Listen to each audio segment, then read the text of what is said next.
I need to check to see if I have room on the hard drive. Well, instead of checking, I'm just going to do the copying. Where is that? Recording. And then we take, yeah, that's going to be serious if I don't do this. Let's just take one out first and put that into my storage. Just that I definitely know that I have room for the one.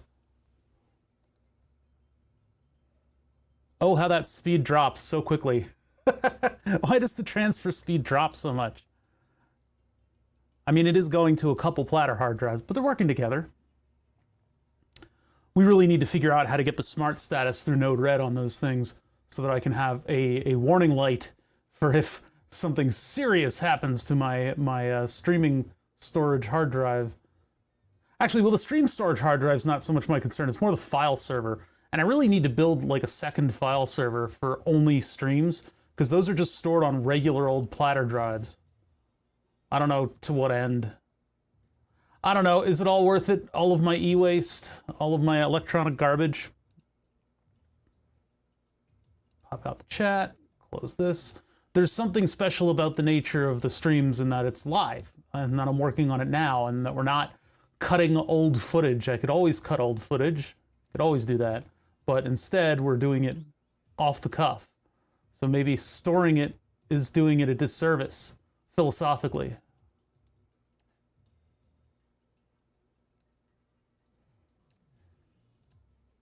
Sorry, I'm looking all the way to the side because I'm arranging windows all the way over there. There we go. There's our singular transfer. Now let's get the bulk of them. All except for the 0 kilobyte one.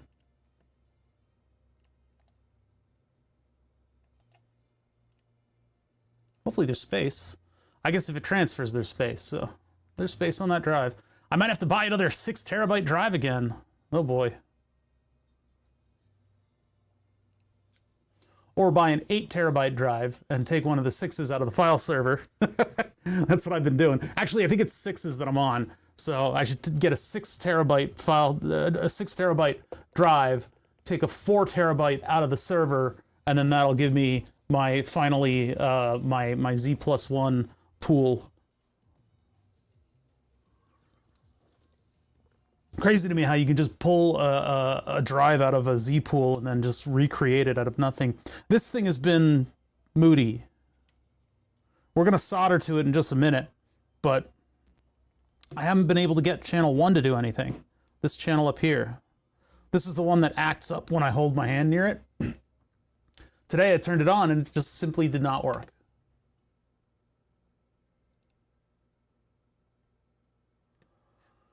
But it's been a really long time. I remember you, Ballbar's dad. Since I last tuned in, glad to see you're doing good, my friend. Yeah, it's good to hear from some people from the past. I guess as I called my streams programming streams, some of y'all are coming back for them. Funny how that works. What's going on with my live streams? Is there a lot of comments? Oh, you don't get comments. No restrictions on any of my live streams because I don't have any music on them.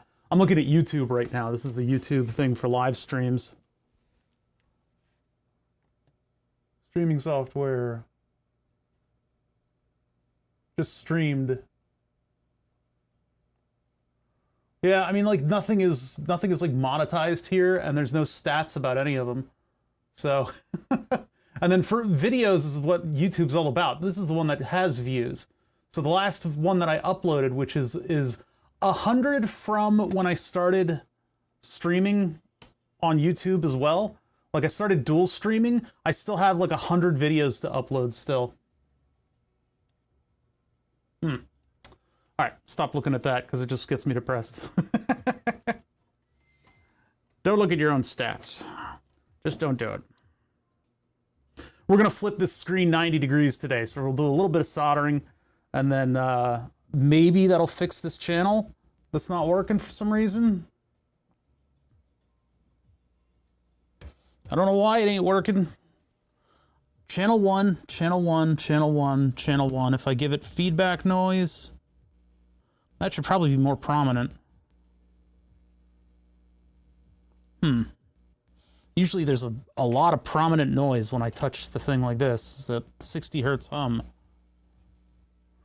You guys probably hear something if I do that. If I do that, you guys will probably hear humming. What if I put the computer in the loop?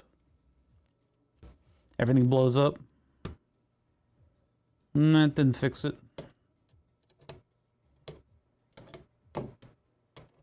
The voltage level, I think, is still there. Yeah, this is the voltage level. So that should go from there to there. Yeah. Doot, doot, doot, doot. Voltage level's still there. So the outputs are working. It's just these are being moody little bastards. And it's something to do with the grounds and the loops and stuff up here, I think. It might just be a distance thing. What's up, Poopsie Doodle? No hum? Oh, weird. Very strange, very strange. If you're hearing music, it's all in your head. No, if you're hearing music, it's on Twitch. Only Twitchers, only the Twitch viewers are hearing music. Excuse me. I'm wondering if I should put the channel 1 and channel 2 to the back panel.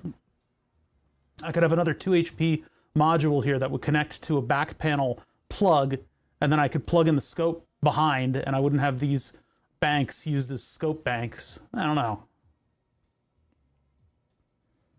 I could just put a back panel with a bunch of different outputs on it. Can't streamline everything. I just wonder, what is going on with this channel? Just like jiggle the wires a little bit and see if anything happens. Yeah.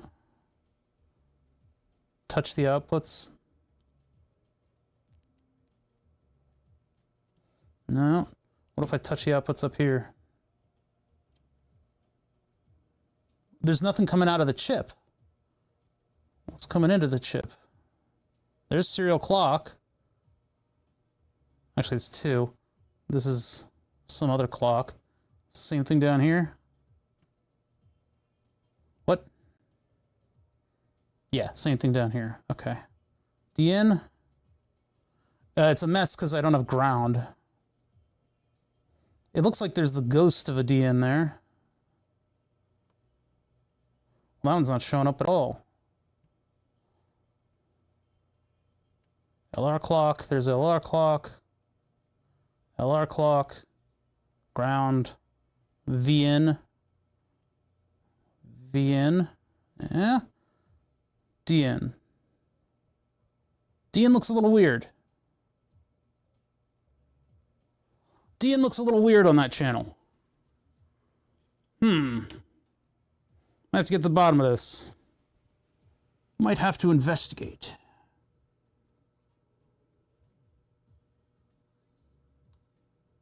I love OTT. This is OTT music. This is his 2024 album. That's the white wire. Is that down to this one? No, it's this one. No, that's not it.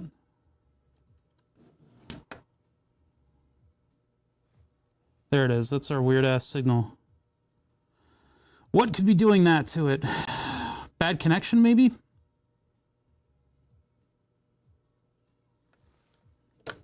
Turn this whole thing off. Scrape between the pins. Just in case. There's a little bit of flux dust. Actually, a lot of bit of flux. Why is that all there?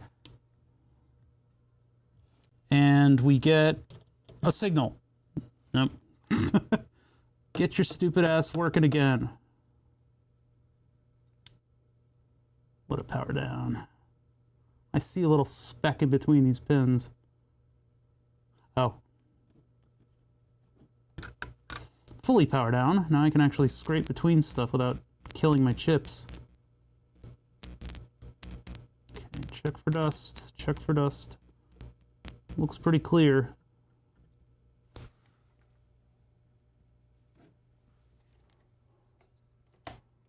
It's fried. No, it's not fried. It's not fried. It works. It works.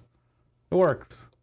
I'm just poking around at it right now because it's acting funky.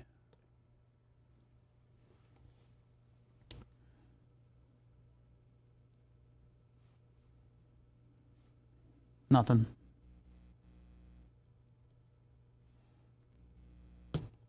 It's this DN line right here that just looks weird. That. Look at that. What the hell is that? That's some kind of a weird signal. I don't know what to make of that. I don't have a good ground going right now. Except through channel... Actually, channel 2 should be my ground. So this is somehow a valid data signal. Oh, no, that's the one. That's the one we're talking about. It's all over the place. It's messed up. Got like weird ghosting on it and stuff. That's a channel that's not outputting anything. I don't know if I need like a capacitor on it or something. What happens when I change the waveform? Hold on, let's go to the weird one. Something happens. I just don't know what it is. Blech. Yeah, there's data running on that line. It just isn't... Something weird is going on with it. Change it. Change it. It doesn't appear to be doing anything. Oh, here's a data line that is changing. That one looks a lot more clear. Burp to burp. Burp, burp. Burp, burp. Nothing from the thing that's making the audio, though. We'll have to check. Everton's Beast. How's it going? I'm just looking at signals right now. Curiously, I built this little perforated prototyping board setup as just like a temporary solution. Oh, what's going on? Can't read the source file from the disk. Oh, skip it then. That was weird. I'm copying files right now. Anyway, I made this perforated prototyping setup so that I could test modules, right? It was going to eventually become like a comprehensive module tester with like all kinds of settings, and it would be able to do self-checks on itself and all that stuff. Right now, it is just in the form of, can I get 6 outputs to work from the Arduino reliably? And the answer is kind of something in either what I built or what I programmed is not quite working out so well. There's something that's like pristinely sensitive to me putting my hand near the module. It actually affects the output. So I'm just poking around right now to see if I can come up with any conclusions about what's going on with this thing. These are I2S digital to analog converters. So we've got the Arduino here, and that's outputting digital signals that go to each of the 3, and that becomes 6 channels of audio. So that channel of audio then goes to an amplifier that's sitting behind it that bumps it up to the plus minus 10 volts of the actual synthesizer. These are only like 3 volts. What's up, Wayne Johnson? So I'm poking around. There's so many volts that are involved here and so many stages that any old thing could possibly happen. And my troubleshooting engineer brain is sparkling right now. It's popping off and trying to look for solutions.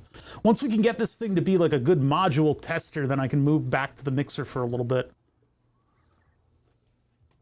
Of course, we have too many projects. If you ever want to see how many projects we have to do, you might as well just look at a Tuesday stream, because I spent all day last stream complaining about all the stuff that I need to get done. I'll try to keep it to a minimum today, because it's just a whole bunch of theory crafting about stuff that doesn't exist. So I've got YouTube chat open, I've got Twitch chat open, I've got my moderating windows ready to go.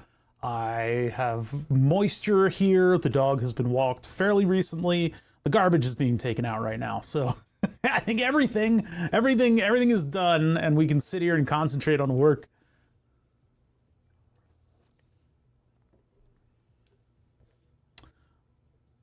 Not a lot of people see the YouTube thumbnail, but I basically, we're rotating the screen. We're going to make that the proper orientation and twist it that way. And that way I can program it and do like mode 1, mode 2. It'll be pretty good. It's like slightly out of focus. I'm having so much trouble keeping this thing in focus. I don't know why. I guess just the distances are always constantly changing. Yeah, I really wanted to have like a more dynamic display on this thing, but it's just not agreeing right now. It doesn't want to function properly. I keep power cycling it. but that doesn't do anything. So something, I don't know, something feels like it's broken. Maybe reseat the microcontroller?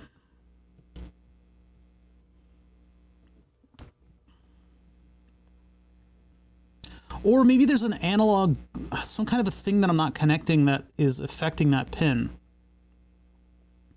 Like if there's another ground that I need to connect, I think I connected all of my grounds. It's important on a circuit like this to get all your grounds right. Otherwise you have to deal with what I have to deal with, which is funky connections for everything. We'll take this thing off of the test rig in a minute, and then we can actually like take a close look on the microscope and see if there's any dodgy connections to it. Oh, I could multimeter it right now.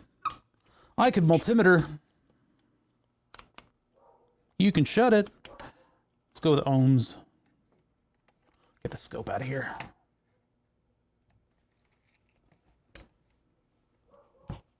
This is an OTT album. A new one from 2024, so it's not that new. Oh my god, the passage of time. High Reef. I'm saying that wrong, I'm sure. It's from 2024, though.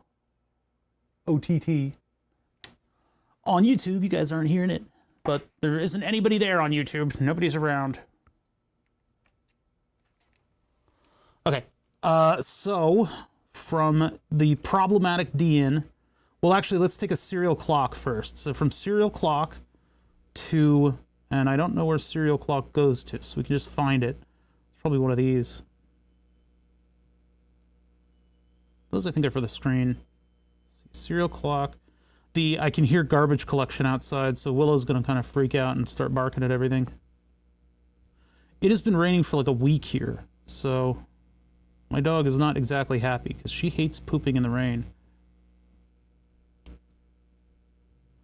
All right, let's see what we got. Kilo ohms, mega ohms, kilo ohms, kilo ohms. Come on, we're looking for the generic serial clock. We know everybody gets the clock. Or do they? Kilo ohms. All right, maybe we need to look at a different channel. Let's look at the DN for this channel. That's the yellow wire. That's this one right here. I probably could use resistors between these just so that you don't get like a current runaway. Where is this channel? I know I'm not crazy. Gaslit by my own electronics. Oh, there we go. Okay, there it is. So this is channel 9. Or pin 9. So it takes a second for it to drop down to ohms. Okay, so then DN for this channel. Nope. There it is, 0.8 ohms. That could be cleaner. I don't blame her. All these infiltrators. Get away from my house. Begone, intruder. So, okay, DN is there. Other problems. Ground. Let's take a G down here. Ground is -6 ohms. That's, I think we're talking about capacitors now. It really shouldn't be negative ohms. Probably because there's some latent power running in the caps. That really shouldn't be a negative ohms value. That's nonsensical. That defies physics. VN. Over to V over here. All right. So it is 3 volts, so that would be over, well, let's just test against this V and its ohms. And then up here on the 3 volt line, yeah, it's like 5 ohms, okay. All right, so VN is okay. Ground is supposedly okay. Left-right clock is coming out of, I don't know which pin. Let's try to find it.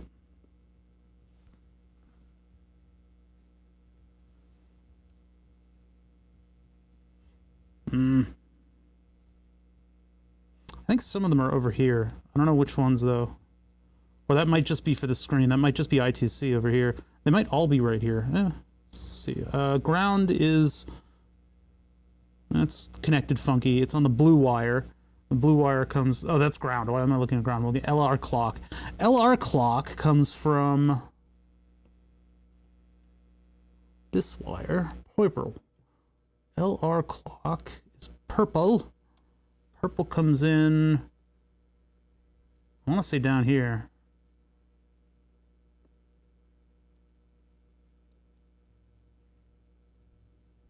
Not that one. Not that one. Nope. Is it this over here? Some of these are funky and I need to probably pull up. Yeah, there it is. Okay, so there's LR clock. LR clock has a matter of ohms going all the way up. So maybe the B clock. Is B clock supposed to be SCK or is that okay to be B clock? B clock is fine. Okay. So B clock, well, if it's ohms going to this B clock, then they're all fine. Unless there's just noise on the line going up. And then SCK I'm not using.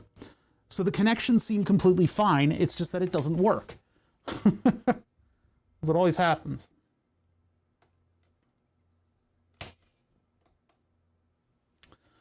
Huh. We'll have a chance to get deeper into it when we take it off of this thing in just a minute here. I know this is like the same thing that I would be doing while streaming, so why am I doing it right now? When we were supposed to just be hanging out. But I don't have a lot to talk about. I don't have a ton to talk about. I think I have a cavity. I found in the way back of my mouth on the molars, I have something like a shelf. And so I poked at it a little bit and got like pretty heavy nerve pain. So I think that's why I'm particularly sensitive to cold liquids right now. I just have right where the gums meet the tooth. I think it's eroded away a little bit. So I got to make a dental appointment. Yay. I haven't had a cavity ever. I don't think I've ever had a cavity. Maybe once, but I can't really remember it. Yeah, doesn't it suck? I'm back to brushing my teeth way more often now, making sure that I don't have food residue in it after meals. But I drink a lot of water. Like, so generally I'm like flushing things out, and my teeth have been pretty strong over the decades. I guess I'm just getting old. Should move to Oregon. Everybody gets cavities here. Why? Wait, what? Huh? Do you? Oh, because you guys don't have fluoride or something? I've always lived in a fluoridated city. Oh, jeez. Yeah, I for 40 years, I've just almost never gotten cavities. I've never even had to think about it. I don't know. I keep decent hygiene. I guess that helps. I also think some people are just disposed to having cavities. They just get them.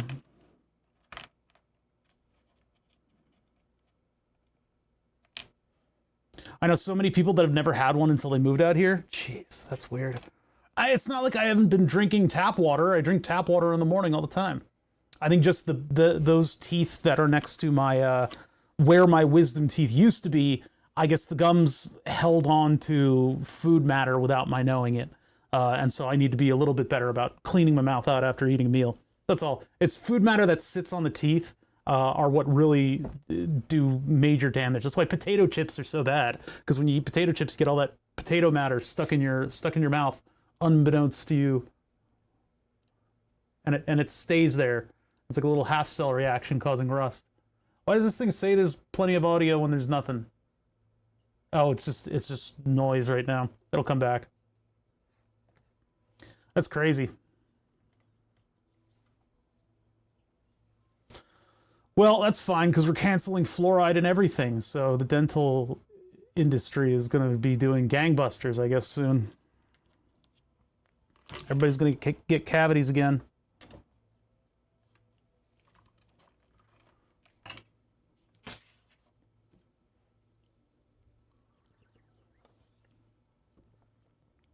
Okay, so yeah, other than that, I don't have a ton going on. Just been keeping the dog running. Keep up my maintenance on the dog. I posted some cute pictures of her in the Discord. She does this thing where, oh God, why is that so bright? Why does the brightness on that vary so much? It's not like it turns off the source. This thing should be still calibrated. We must have been looking at something that was dark. Anyway, yeah, Willa does this thing where when you have like cardboard, like an old tissue box, if you give it to her, she'll tear it up and make like a nest and then sit in the nest. And one of the little games that we have is she'll take the big pieces of cardboard over to me, and I will hold on to them while she tears off little tiny rips of each part until I'm holding this tiny little piece of cardboard, and she just rips that out of my hands and then drops it and then lays down on it. She makes herself like a soft bed of viscera from cardboard and her soft toys. And it makes a little nest for her. But she's so cute when she takes these little munches out of the cardboard and rips them. So I got a couple pictures of that. I thought that was cute.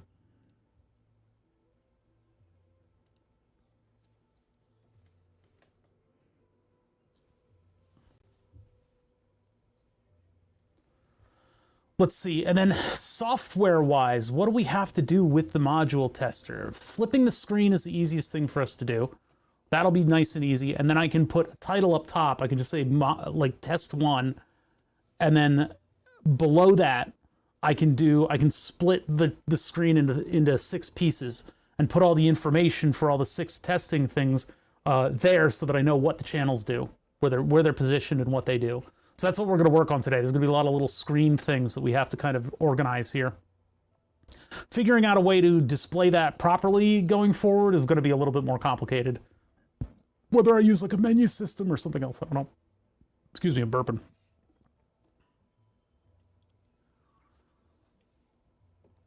And then we'll have to add another button function to do the gate. I want to have a slow open and a slow close when I hit a button on the module tester.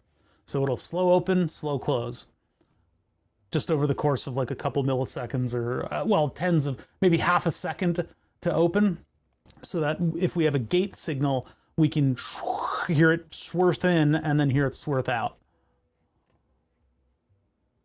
I'm sure there's a term for that, but whatever. Maybe I need a tempo output too. I don't know.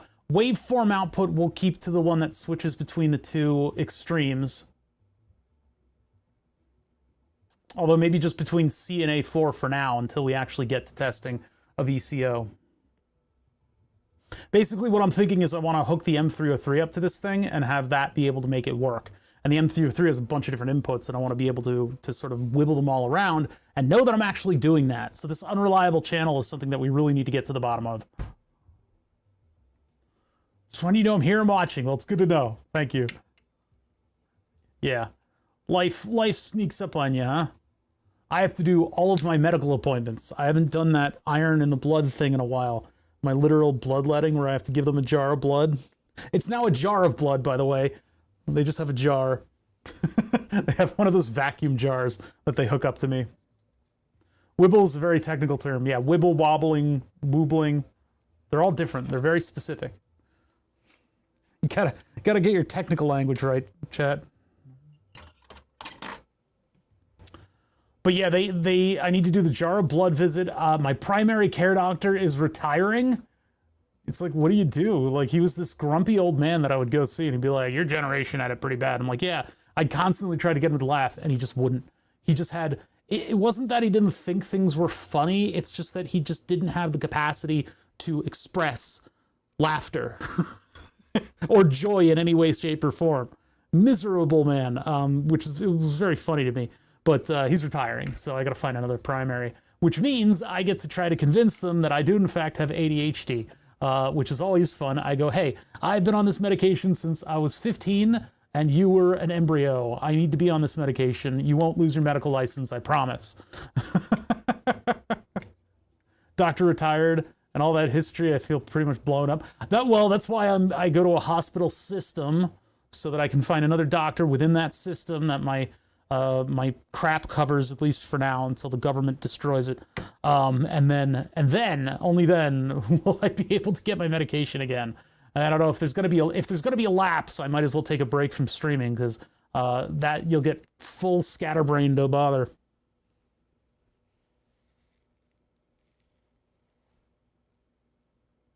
Oh, good, eye pressure. Your eye's gonna pop out and explode like in Total Recall.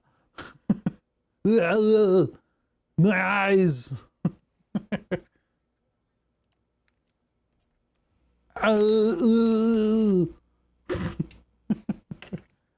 Arnold noises.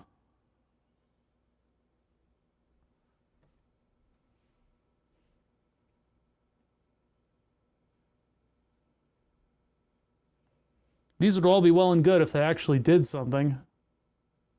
And they do actually do something, it's just the channel is dead. So we got to get to the bottom of that. If I touch all the channels, no, nothing happens. Just flick it. Ow. That doesn't do anything. Nothing. Nothing happening. Nothing doing. Frustrating when this happens, when you build up a sort of a janky system like this, especially on the perforated prototyping board, it can be susceptible to jank. Anywhere that jank can find its way into your system, it will, and it'll jank up all your jaunts. So what you need to do is you need to try to prevent jank by not making your circuit janky. That takes practice, and that takes dedication and patience, mostly.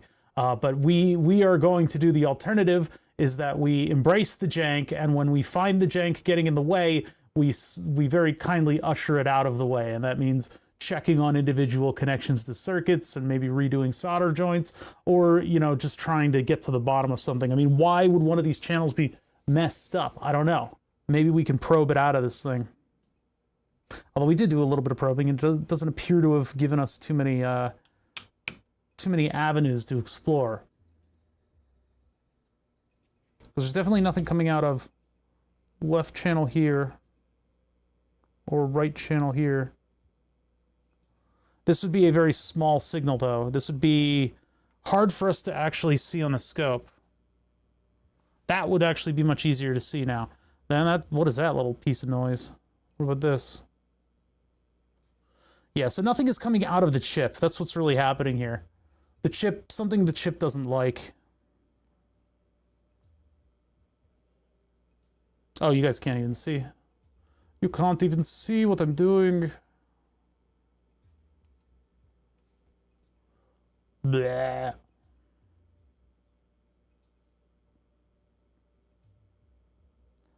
Now, you see, the alternative is, okay, is it the chip? Because everybody thinks they can troubleshoot, right? Is it the chip?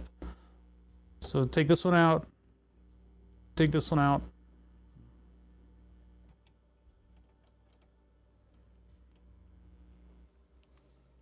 Just do a basic swap. So now, the two prototyping boards have been swapped. So the A to D, D to A, the digital to analog has been swapped between these two channels. Now this thing will make a liar out of me, and when I turn this on, it'll have a perfect signal. Nope, it's the same exact problem.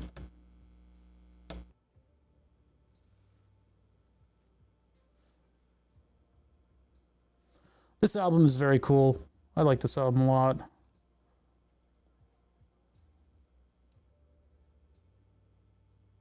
So that is the same weirdness that we observed on the other board.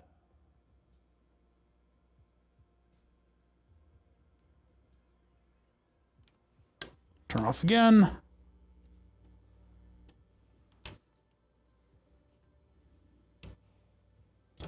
Ah.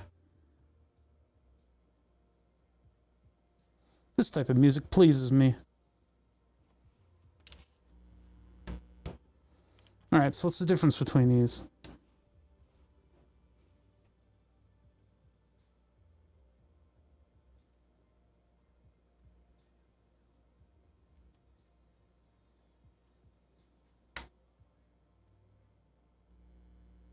Look at how much cleaner that is. That has just this little blup. Well, there's no data going to that one. Let's look at one with data going to it. This ends up being, I'm just going to start the stream here. Hey, so what are we doing today? Hey, the name's Obother. Troubleshooting. We're troubleshooting one of the channels that's being a little funky on this thing. Let me get the music out of here.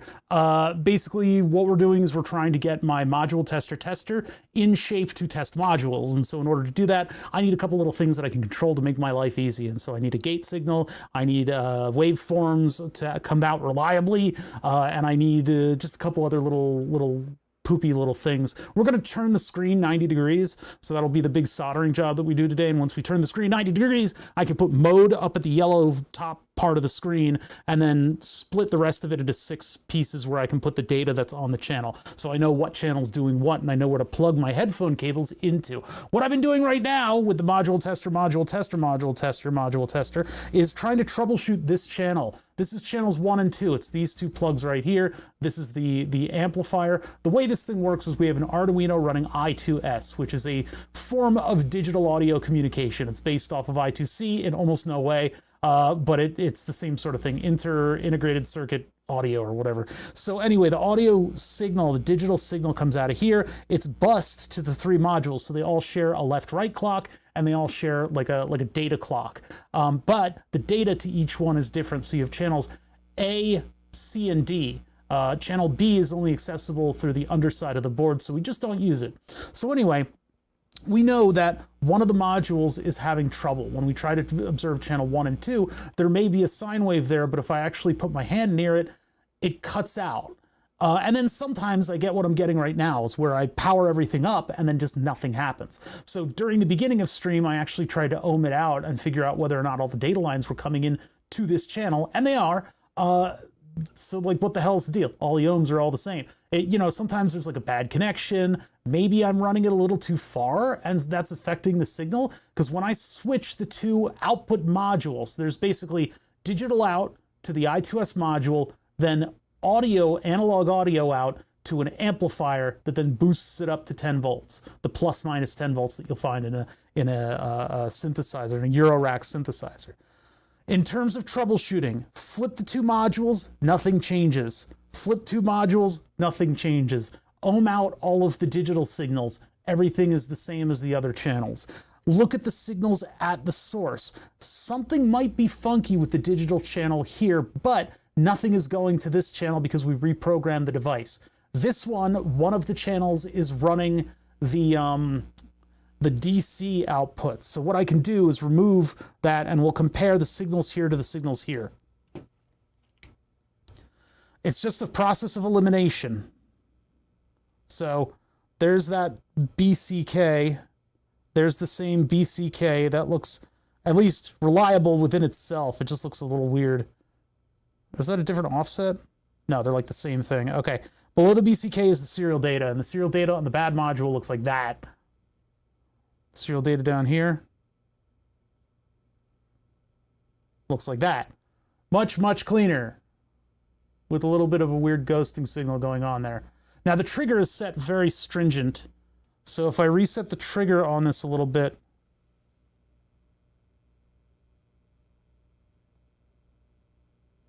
okay, so we were zoomed way in.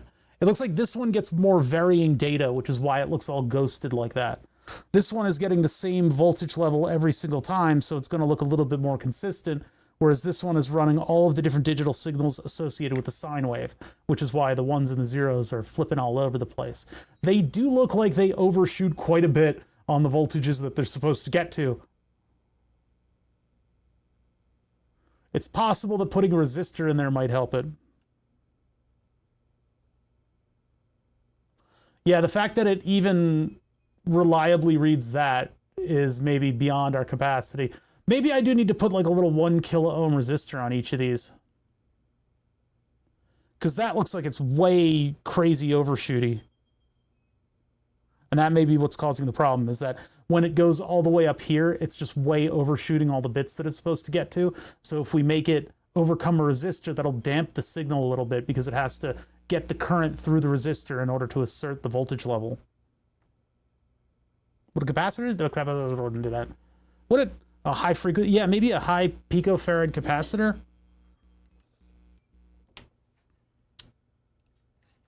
Let's check. Microcontroller square wave overshoot too high.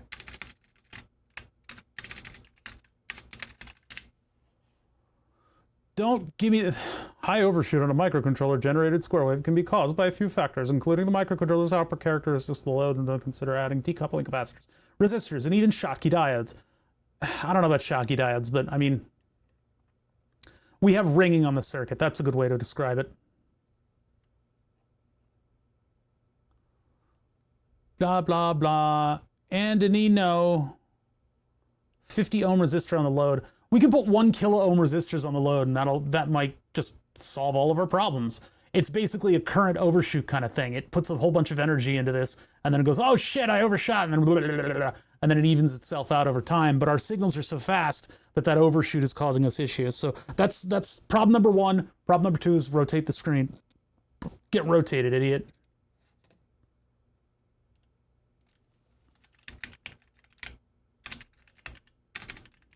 Hold on, pulling up the meme. Can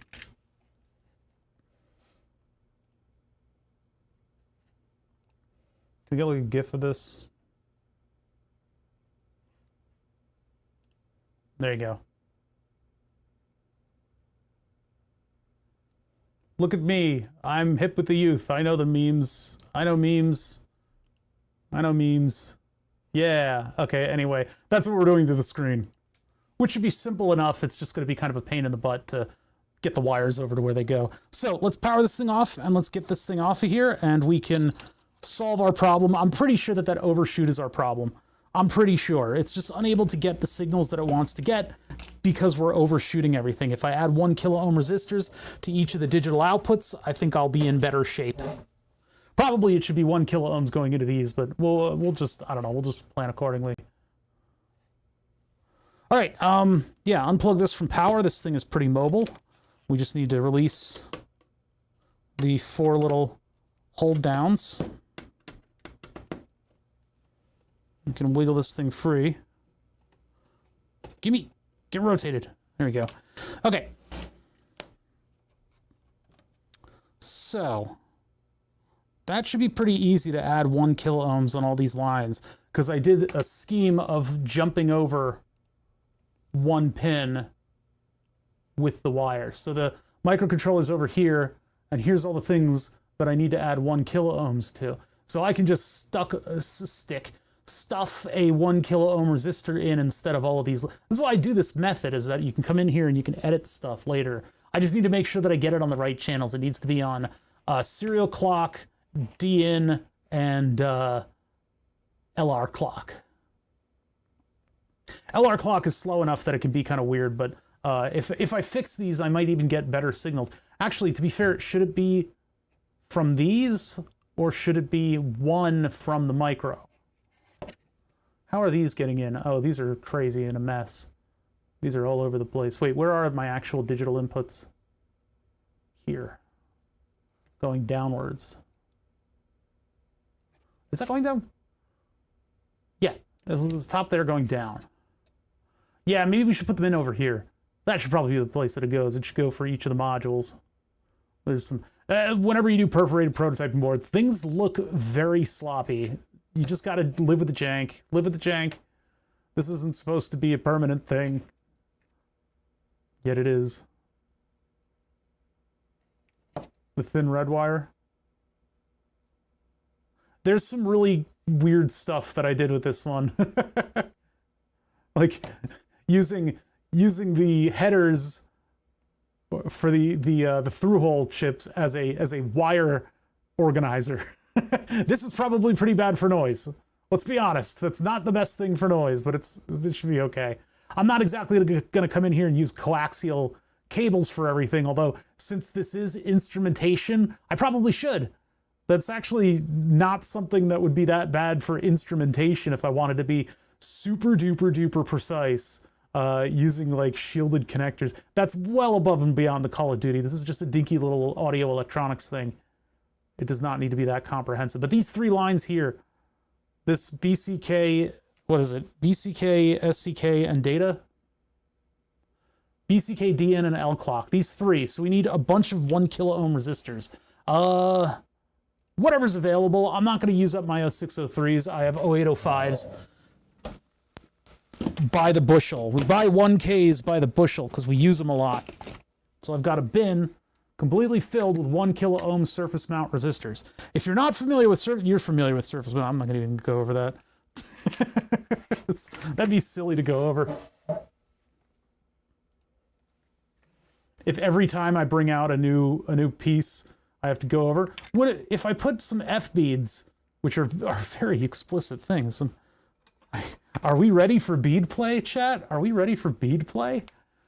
Ferrite beads are for like super high frequency filtering, but those might also be exactly what's called for. Usually you would put these on something like an external signal coming in through a wire. Thrustmaster is really good at bead play. I mean F beads. I mean ferrite beads. Ferrite beads. It's not what you think. It's not Benoit, but anyway, ferrite beads. I could put those in there, and those might be the right call. ESD capacitors, probably no, that's not. ESD caps, I think, are the more modern thing to use. Ferrite beads you find in a lot of like analog systems with, long wires. But I feel like just a 1 kilo ohm, a classical 1 kilo ohm resistor is really what's called for here. Let's put those in and see if that fixes the problem. We can immediately assess whether or not this fixes the problem. And I will need 6 of them. I got more than 6 out. Make a little pile over here. So we are operating this voltage regulator, by the way, this really bugs me. I wish I could tuck this in a little bit more. I should put it on right angle headers. Okay, whatever. It'll just stick out funny. So the ones that I want to change are the top. I don't think row Q is row Q down here. It is. Wait. 1, 2, 3, 4. 1, 2, 3, 4. Oh, these actually match up. Huh. So we're going from Q to P. So Q to P. And it's these 3.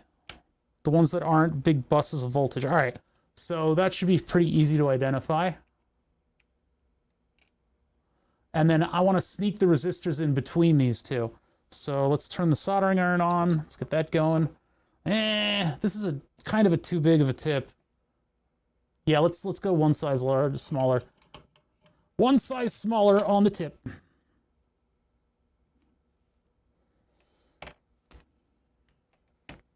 How's everybody doing? It's kind of a sleepy Thursday here in Pennsylvania.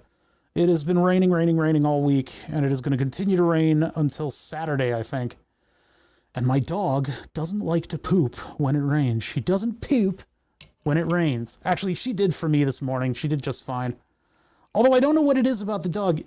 She seeks out the place you're not supposed to poop.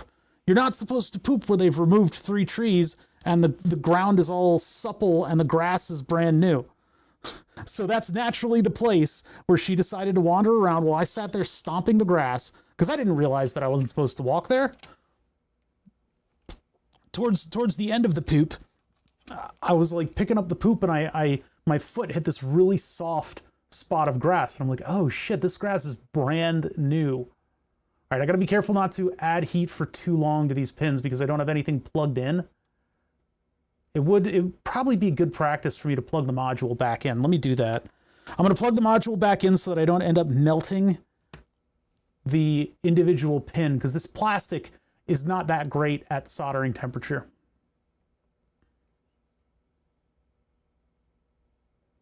I just see messages that... Okay, hold on. I got to make sure that my Chrome has a natural inclination to park my tabs. And then when chat updates, I don't see it. Hey, why isn't that one plugging in? Hold on a sec. There we go. Okay. Just a little bit moody about how it plugs in.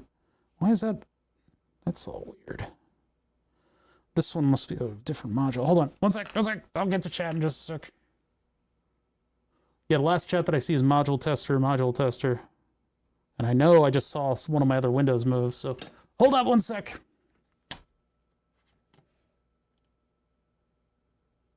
Did not expect a pooping story, never know what you're gonna get.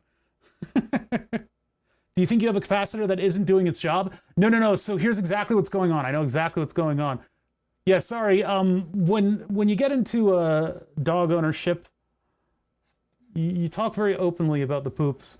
Okay, so here's what's going on. When this thing asserts a 1 or a 0 on this pin, it needs to get the voltage up to the level, and then it needs to have the voltage come back down from the level.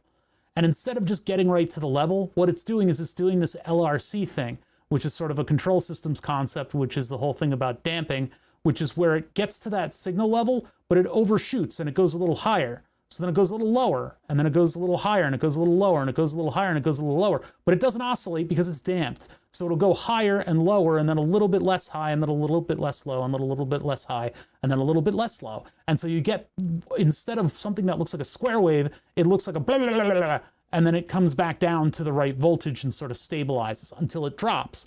The thing is, our signals are coming in so quickly that blah, blah, blah, blah, it's not enough time for it to really register the ones and the zeros properly. So sometimes it'll work and sometimes it won't. In order to correct that, we need to damp it somehow. We need to damp that voltage level. So a resistor, a capacitor, a coil, all of those things do those functions to some degree. If we put a 1 kilo ohm resistor in the way, it will not struggle, but it'll kind of need effort to get up to that voltage level. And so with that blah, blah, blah, when it gets to that voltage level is a little bit less because it has less of an ability to change the voltage around. I don't know, my social stream blade stopped updating. Absolutely understand the dedication in dog ownership. It's not dedication, we're under duress. Because the dog will poop in the house if it doesn't poop somewhere else. All right, so that one's working. YouTube is probably working now. All right, so back to what I was doing. So I'm plugging this in so that if I melt the pins, nothing bad happens. And then over at my QP, over here, we need to break one of these off and put a 1K resistor in the way. Maybe I'll start over here. Now that I know that I can apply heat, I can get both of these molten and bend the wire out of the way. Need to get under it though. This is maybe the pin tool.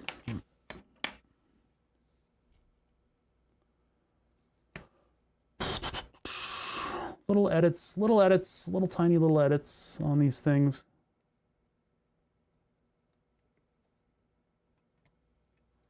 Huh, what's going on here?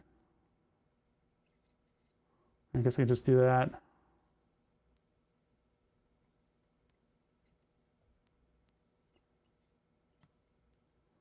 Boy, damn you, Pavlovian brain. Just because of the sound of the synthesizers on the OTT Tech album, I am now thinking of FTL music. Those guys made another game, didn't they? The FTL folks? I don't know if it was as good in my eyes. It was like a strategy mech game, I think, where the maps were like blocks. It looked okay, but it was no FTL. Some of these indie game producers have like one game in them. I don't know, maybe they'll strike gold again with a nice indie game because FTL was so good. It was a cute little simple game that had a bunch of depth to it when you got into it.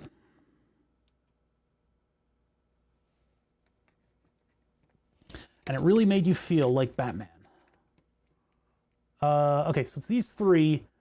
Really, I could remove a little solder from this system in order to facilitate the surface mount parts going in. I just had to buy new desolder braid because I ran out. You guys saw last stream when I ran out. Oh, this stuff is too thin. Well, we'll use it. We'll use it. It'll be okay. I bought new solder braid, and boy howdy, solder braid isn't cheap. It is very useful, but it is not getting less expensive, I'll tell you that much. What brand? I always get the same brand, Chemtronics. Chemwick, I hear, is pretty good, but Chemtronics is the brand that I get. It's what I trust. You find your brand of solder wick and you get used to how it works, and then you don't change because it's hard. It's tough out there, chat, to find a good brand of solder wick. Everybody treats their solder wick differently, and the cheap ones will really kind of sour you to the usage of solder wicks. Solder wicks are extremely useful.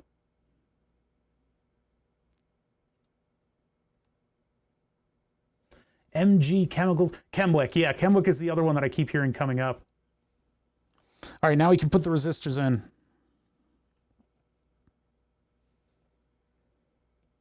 So these will go right up against the pins.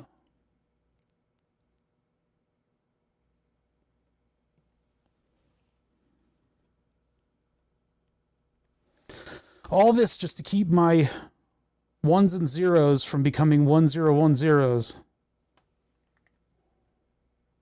Maybe this will solve all of our sensitivity issues. The ESD sensitivity issues. Although I think F ferrite beads are what is designed for really for that, but I don't know. These will probably do the same task. We'll see. John Wick? No, no, no. That's for dogs.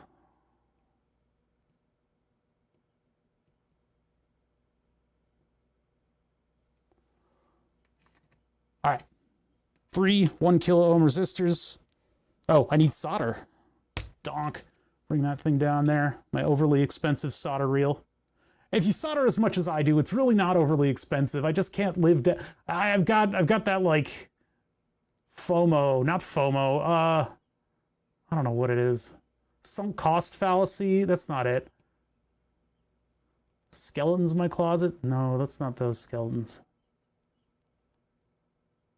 Regret, misplaced regret, I guess, for spending money. Cheapo syndrome.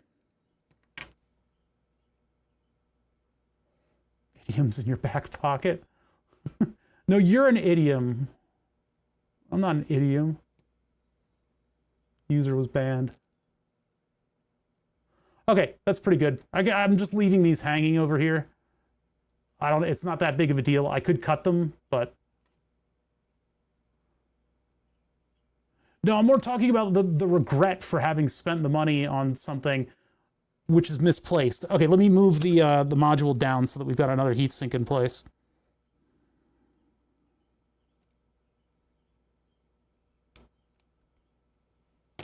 We'll test it and then we'll rotate the screen once I get this done. So P and Q, mind your P's and Q's right there, all the way up here. These 3 other ones.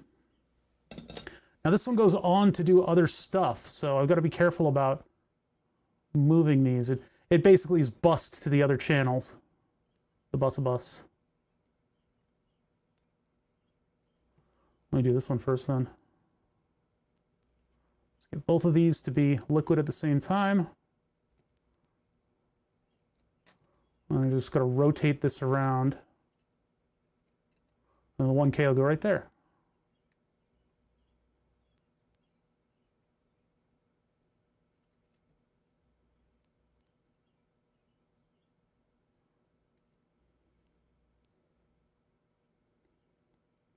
So Lawrence from Funhouse on his stream, he runs these media tech sessions, and we've raided into one of those before. They're where he's not at stream, he's not doing anything with his stream, but he runs all these old 90s like ads and stuff. Oh, they're fascinating to watch. One of them recently was something with Quake on it, and it had some song from the 90s that I have not heard in. It was like a modern rock song from way back in the day, and I haven't heard it in centuries. I forget it now. I forgot what it was. I forgot the lyrics, but I was like, I used to know all the lyrics to this song. Wait a minute. Probably a lot of media that I've forgotten about.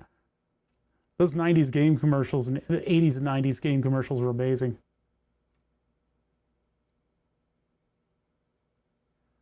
Some of them are so bad, it's great.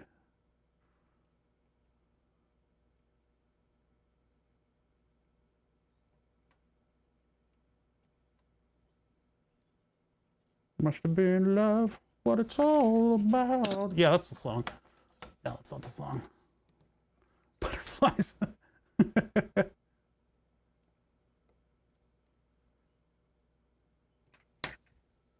Buyer's remorse. Maybe, but it's more like the regret of, yeah, I guess so. I guess it is buyer's remorse. But it's more like, I know I got my money's worth out of it. It just seems too expensive. It's like my higher brain is trying to tamp down the buyer's remorse.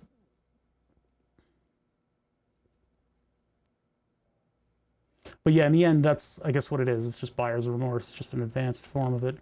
This feels like it's not far enough over, and it's just not making connection. That's really weird. It doesn't seem soldered to me. It's being held in place right now, but it's more like it's wedged than anything else. I mean, we'll come back and add solder to it, and that way it'll get two big blobs around it. Why is it so easy for me to move the pin? I really did just move the pin over on that one. That doesn't seem right to me. It partially soldered to the cup on this end, but then it also pushed the pin over. I really wish I could find square, single-sided... Oh, wait, no, I did. We have some. It's not square, though. I wish I could have found the square ones, because then you have this definitive line between your pins instead of a radius. But I do have single-sided board to use from now on. This is unfortunately not it. This is double-sided. I guess maybe what's happening is that the pins just are able to move with the whatever the header is doing to them on the other side. So let's get the 3 bottom cups soldered on these guys. I miss old DIY electronics kit commercials. I don't know that I've ever seen one. Those old learning kits were always great, though. Like the ones with the springs that you would put the wires on, and then you had all your components out there. We were talking about kits in the Discord, and there are some really cool kits that have these like little bespoke square things that you put together, but apparently it's really easy to burn the silicon on those, because you can hook them up wrong and blow it up too easily. Whereas with the other type of kit, the type of kit where you have like the component just sitting there, you can very cheaply just replace the component. You can put a new component in there when you blow it up. But those are for kids. Adults use this stuff and breadboard, which is essentially the same thing as the kits, only a little bit more janky in some ways, but it's a lot more reusable.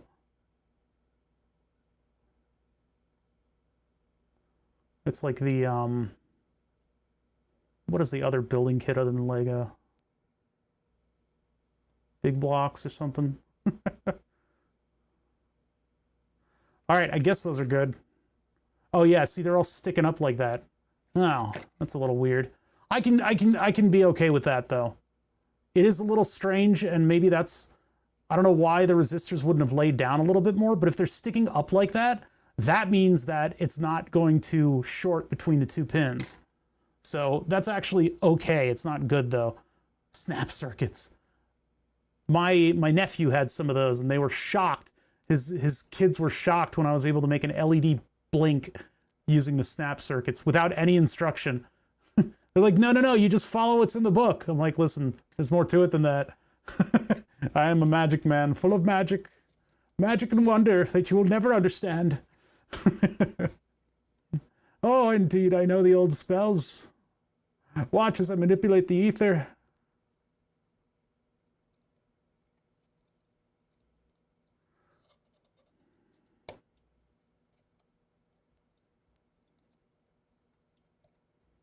So just crush that thing down. That's not the best thing to do. It's not the best way to do that.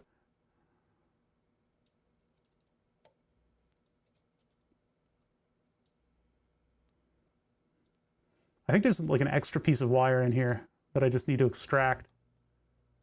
No, maybe not.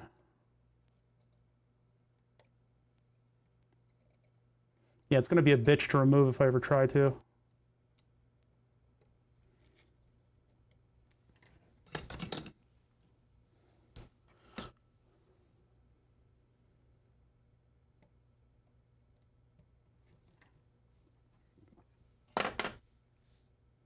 I keep the knife up on the little stand so that I don't roll over it with my wrist. If it just sits on the desk, then it's like a super hazard. Electronics in the modern way of knowing spells and tomes. That, I mean, you know, I've heard that before, and it's kind of not wrong. Where's my solder sucker? Where did that go? Oh, there it is. It's right there. It's right there. I might actually get a headache again from streaming because I'm like shouting. Maybe if I talk a little softer. You guys can't tell because I've got a compressor on the mic, which is something that's my gift to you. My gift to you is that you don't blow out your audio system, turning me up to a reasonable hearing level. And when I freak out and start yelling, it just sounds like my voice is strained. It doesn't blow up your speakers. But because I have it on there, you guys don't know how much of a voice strain this can be streaming like this. It's not that bad. It's not that bad. It's not that bad. Man, there's a lot of old flux in these things. A lot of nastiness. Old flux and nastiness.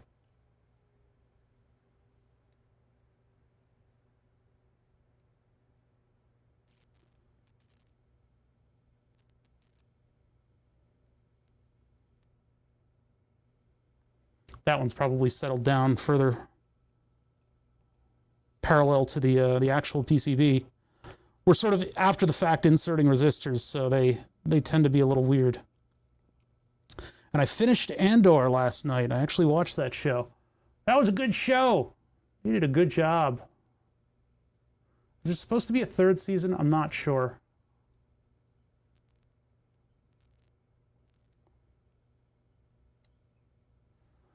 The second one. And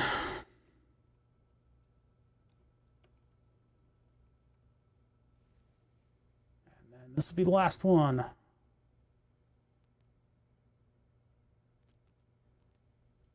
I gotta let go of it and let it kind of settle in and flatten itself a little bit.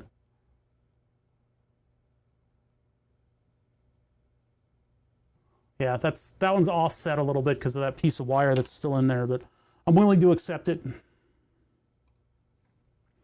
I recently bought a 15 by 18 centimeter single-sided board with square pads, very thin and flexible, but under $15 at AliExpress. Oh, is that one of those flexible prototyping boards? I definitely don't need that, but it's fascinating how much the price of flexible PCBs has fallen. A friend of mine that does a lot of the art installation stuff was after me about making a flexible PCB, and I always told him it's like $300. Like it's very expensive to make flexible PCBs, but over the past couple years, a lot of options have opened up for flexible PCBs. If you need something to be flexible, like if you need it in a costume or any of a number of weird applications, making an original flexible PCB has gotten much, much cheaper, and there are prototyping flexi boards now. So you can build your circuit on something that can at least accommodate some movement without it exploding. It's totally fascinating, and I wonder what applications there will be for such things in the future. Fursuits. I'm definitely missing it out on a sizable chunk of cash not doing LED design for fursuits.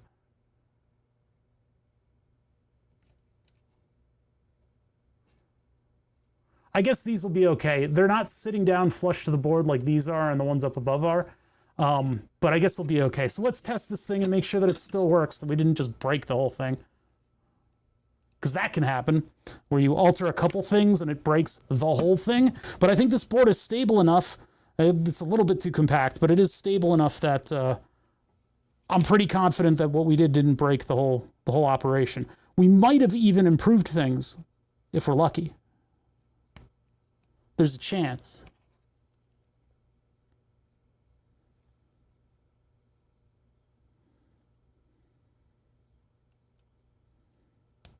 Okay, all three of those are pretty well fitted in. Nobody's offset by anything.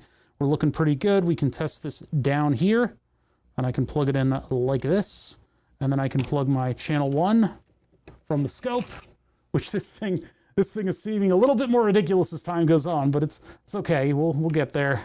It'll eventually make sense. I do really think that I should make something like a back panel for this, but whatever. Okay, so this channel is supposedly supposed to be the one with the sine wave on it. So now when I turn this on, I should see a nice clean sine wave. And nobody explodes. And the power supply doesn't explode. And I don't see a sine wave. Check the other channel. What the? Who dat? Siflet 8 saying sup, bother. Hey, Siflet 8, thank you so much. What are the stats on that one? Hold on, I gotta look. I gotta look because Siflet 8 is an old name. It's an old soul. 52 months. Siflet 8, thank you so much.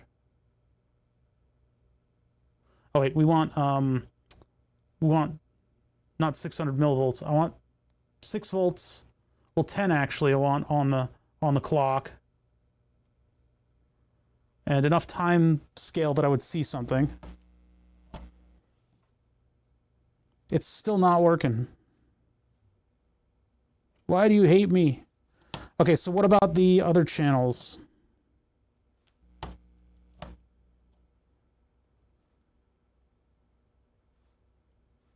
That doesn't work. What the? Oh, yes, it does. There. But there it didn't get it. Am I going too fast?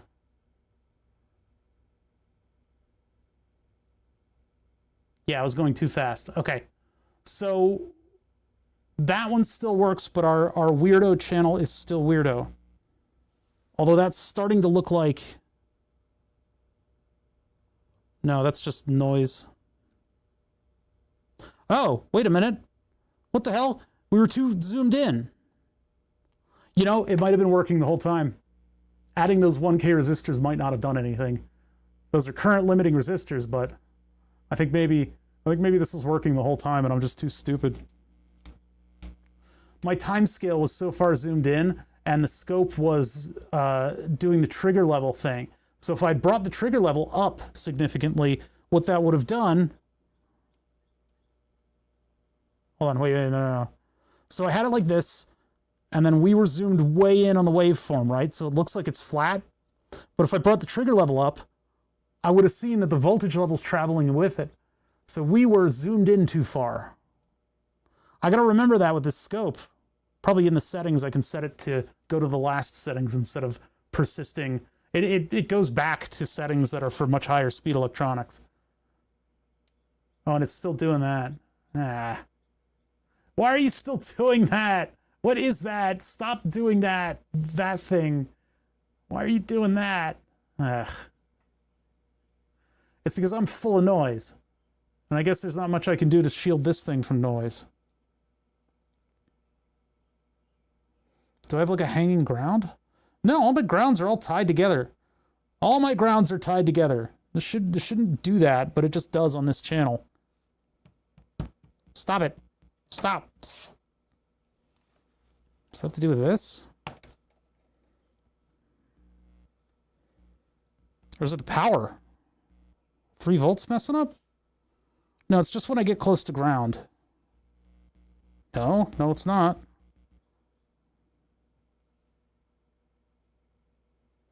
I'm like an RF probe.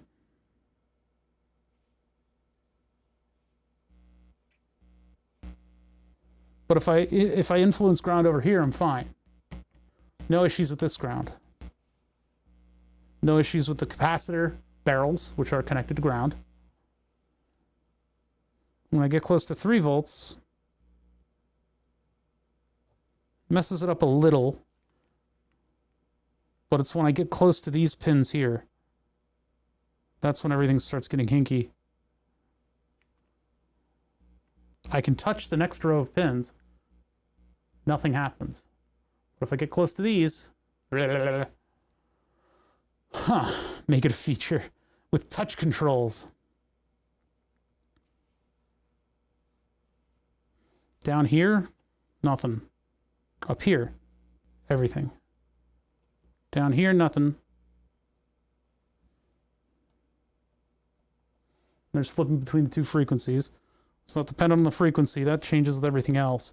It's like I'm hitting a disable by charging up a capacitor up here. Something.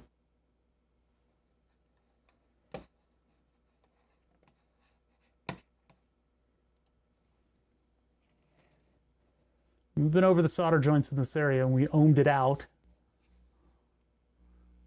I flipped drivers too, and that didn't do anything differently. It could just be a distance thing. And turn this off so I can flip it over. Get rotated, idiot.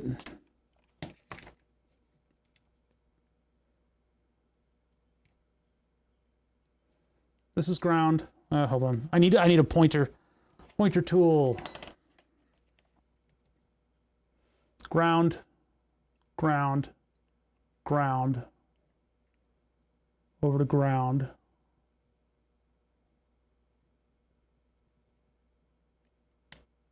That's still ground.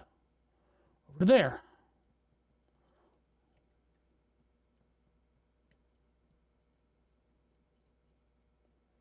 No associations across any of that. Those are all connected together. Some jumpery stuff going on over here to get to ground. And then ground goes over here and goes down towards all the rest of my grounds.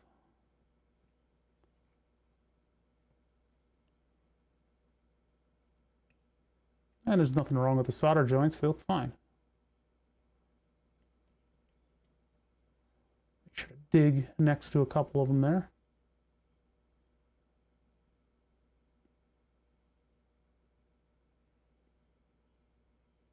Not a ground, but that does look a little weird. Ultimately, though, I think it's connected just fine. Let's just see. I probably won't clear it up.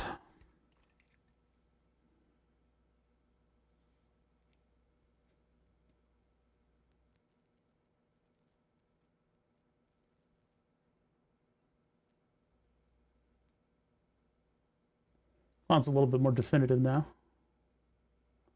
What's going on there?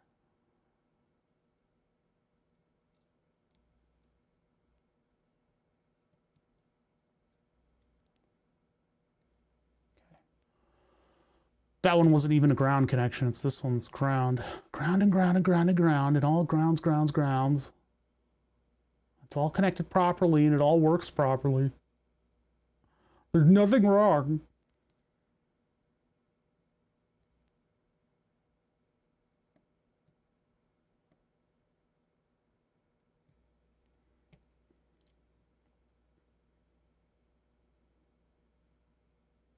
Why do I have that stupid soft rock song stuck in my head? It's such a bad song. Just generic elevator music song.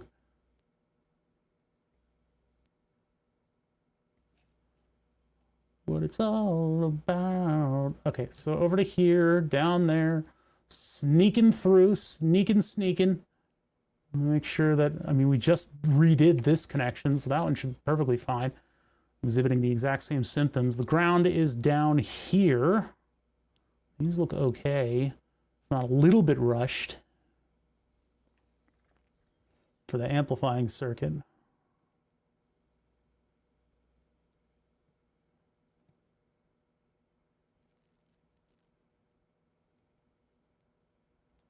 Just gonna go over these a little bit. Are they okay? This is another ground running up and around there. This circuit is not the one that's exhibiting noise, but it might be the connection between the two, or it could just be the length of the wires at this point.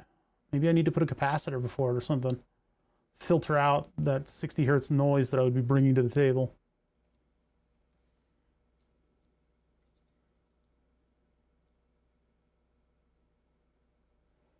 Three holes with a piece of wire above it. I don't know what you're talking about. It's impossible to know. It is not possible.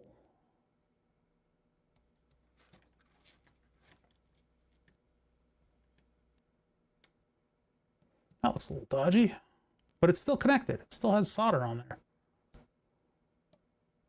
Just fix it up a little bit. Why is that not fixing up? My iron turned off. Turn it back on. You have a delay. This second for you is not this second for me. It's difficult. We just got to deal with it.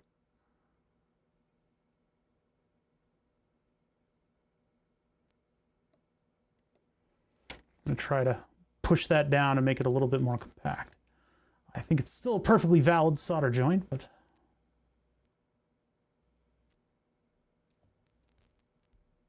See, the way this is supposed to be designed is that I have the wire come down and then I have it go over one hole in order to go to the pin header. But I had to add a resistor in there. So what it does is the wire bends, it goes down into the hole and then it bends in the opposite direction now. So there's a little bit of overhang, but that's new. That's a new feature, and the symptoms that we're seeing are old. So they're unrelated.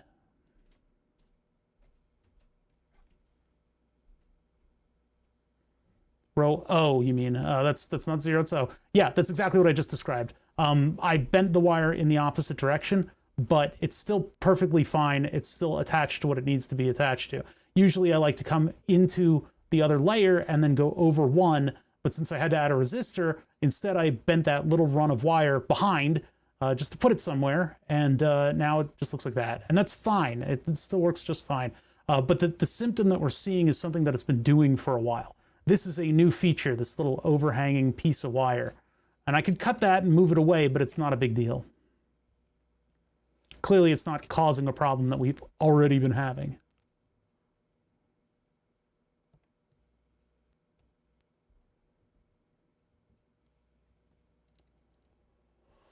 Let's see, just looking around. Well, hold on a minute. These aren't even connected to ground. Oh no, but those aren't what I thought they were. These are the outputs. No, these are the outputs, and then these are the outputs. These also do have ground. This one does not. No ground's connected. But it doesn't really matter because all those grounds are all just connected to each other.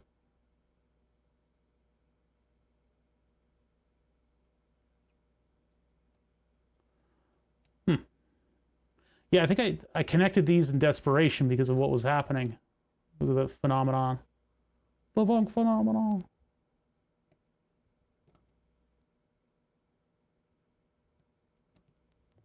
Just get that out of the way so it doesn't interfere. Any little bridges going on in here? I don't see anything. That I don't like, but it's clearly fine. It's totally avoiding what it needs to avoid.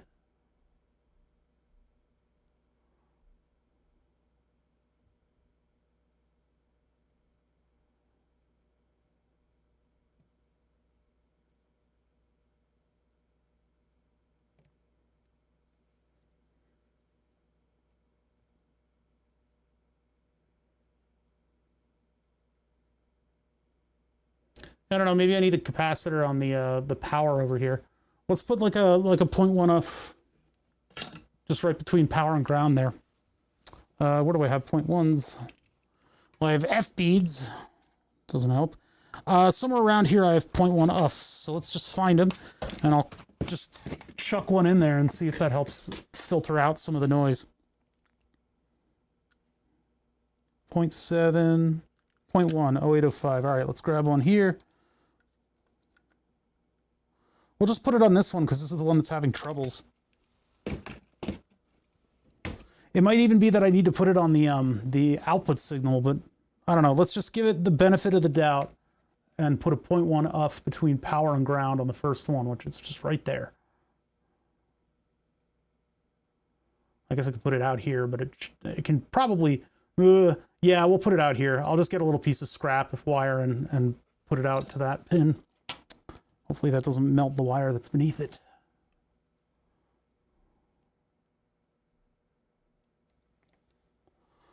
So we're just doing a little input smoothing of the power coming in, and maybe that'll help decouple it a little bit and keep things from... keep that 60 hertz from interfering. I don't know, what specifically, is it 4.7 that's tuned to 60 hertz filtering? 0.1 is more of like a power on decouple.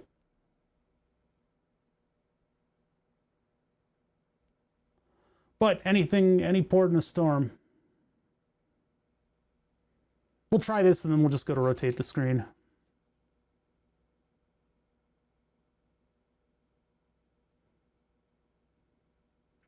Because we've checked to see how the circuit's behaving like 5 times, I know how the circuit's behaving. That's why we're checking it again, is because it's misbehaving.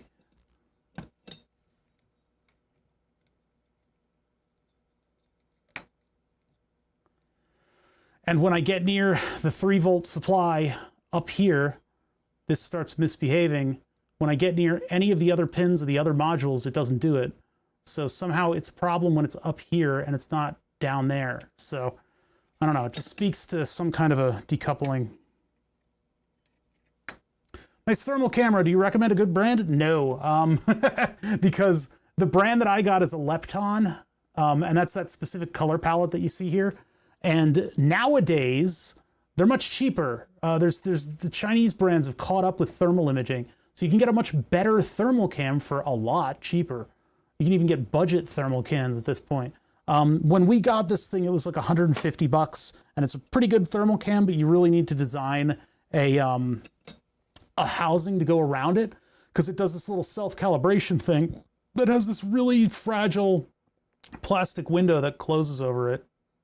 Yeah, for a long time, like all the gun stuff that used thermal imagers and you know, science and technology, people that needed thermal imaging would have to go to like Lepton, and you get 640 by 480 image with an abysmal frame rate because of ITAR restrictions. But now that the technology has been caught up with, you can get an incredible spread of types of thermal cams.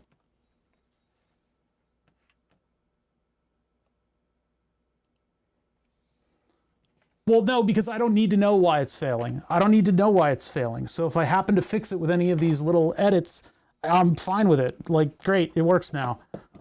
Nothing of value has been lost if I put the capacitor on there and it doesn't do anything.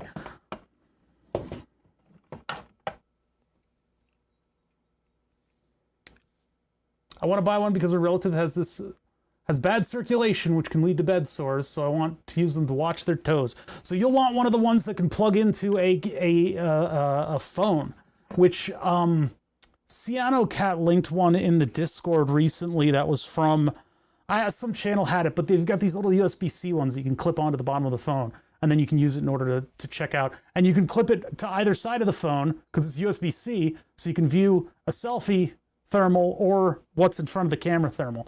But if you get enough resolution, some of these thermal cameras try to use this really low resolution module, which is what, hold on, I've got one sitting right here. Where did it go? I feel like I see this thing every day and okay, I don't know where it went. I have this really low resolution thermal cam and it's almost completely useless. You need to co-witness it with a camera, otherwise it just gives you like a general thermal blob. But if you actually have something that's above, you know, 800 by 600 like this thing is, you can see all the detail you need to see in the image and know where things are. But yeah, there's the AliExpress or whatever, you got to shop around though, because there's people that like review these things that have more authority than your intrepid streamer right here, because I bought something and stuck with it. I've just had this thermal imager for a long time, but nowadays it's like pretty easy to find a good one. All right, so let's see if what we did improved at all. We just added a capacitor and then we cleaned up a couple solder joints, because I doubt it's the solder joints. I really think adding the capacitor is the biggest thing that we've done. Now it's just permanent.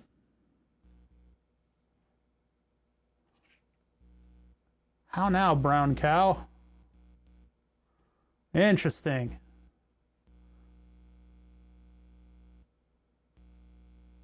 Huh. Oh, depending on the mood.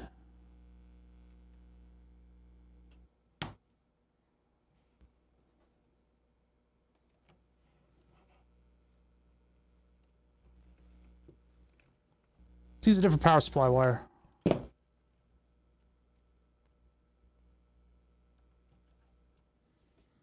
Nope, it's not the wire. I mean, yeah, it could be the power supply, but no, it's whenever I touch the power around here. Which one of y'all is lacking? What's going on here?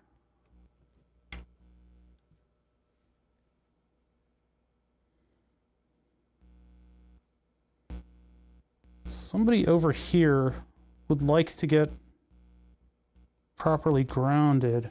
We got a floating ground or something. But the multimeter didn't tell us that.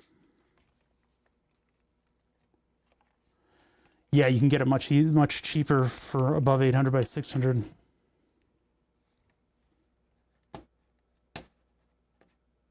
Yeah, but it doesn't permanently calm down now. Adding that decoupling capacitor for some reason locked it into the failure mode. So I need to check my grounds. Or my VNs. VN2. We're watching the multimeter right here. Well, I'm pointing at it, but I'm also blocking it with a probe. We're watching the multimeter right here. So this power supply. Out, ground, in. And the shutdown pin has an internal resistor, so it shouldn't be in a float position. And the rest of the circuit functions regardless of whether I wave my hand over it. That's why I'm focusing in on this module specifically, is because it's the only thing failing, and when I swap modules, it still fails in the same way. Well, that's as definitive as it gets.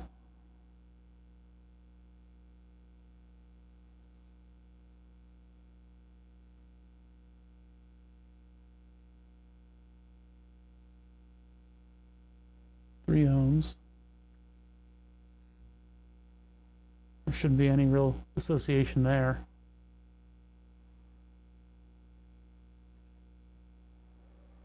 Boy, how frustrating.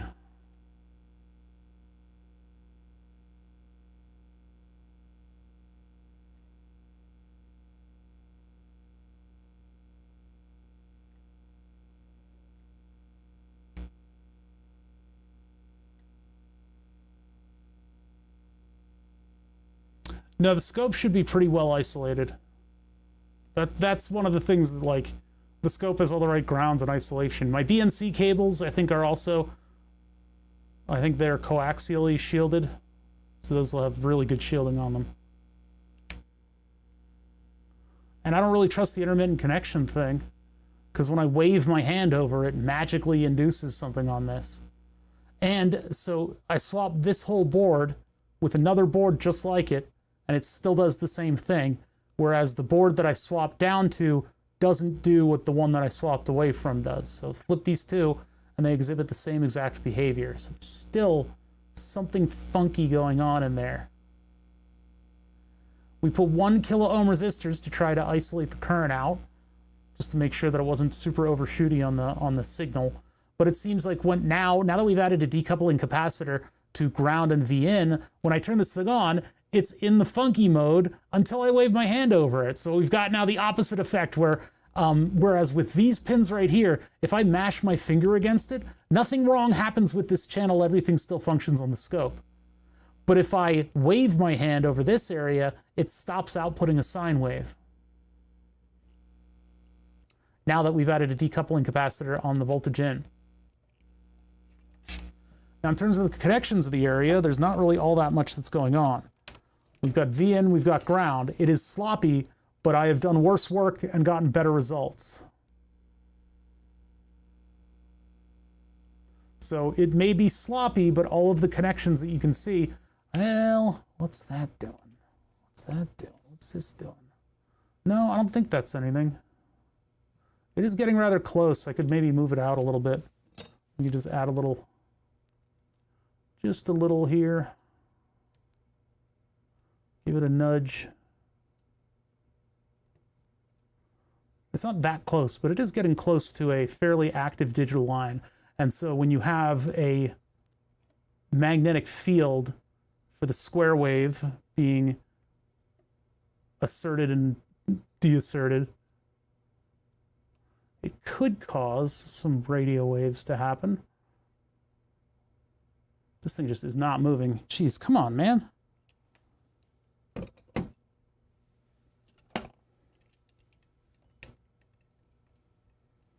The bigger iron would help move that a little bit better. Oh, but that's the power supply that I'm looking at right now. Well, that could have an effect.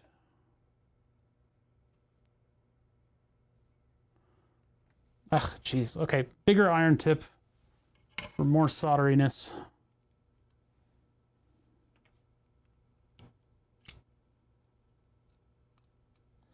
We'll move on to flip the screen if I can get some kind of a progress going on this in a minute. Could it be a setting on the scope, meaning some kind of decoupling? What if you take your piece of stripped wire and wave it over the troublesome area? Oh, you mean kind of like focus it in? You know, there are different antennae that you can get that help you do something like that. But if I hold on to a piece of wire, well, let's see. Let's see if we can magic wand it. It's not something that I'm familiar with doing, but it does sound like it makes a little bit of sense. This could have been a problem, maybe. I don't know.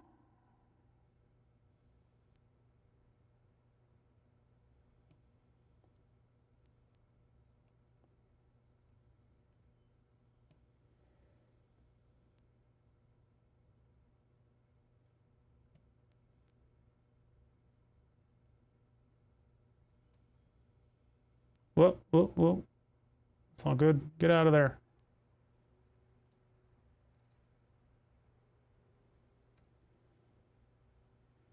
All right, those are more isolated. I don't know if that's really going to do anything, but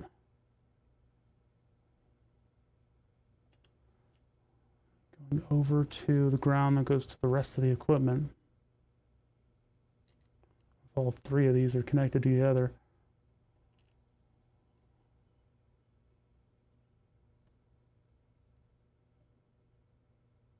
Guess that's good. That looks fine. I think we're chasing ghosts at this point. We're not so much chasing nines as we are chasing ghosts.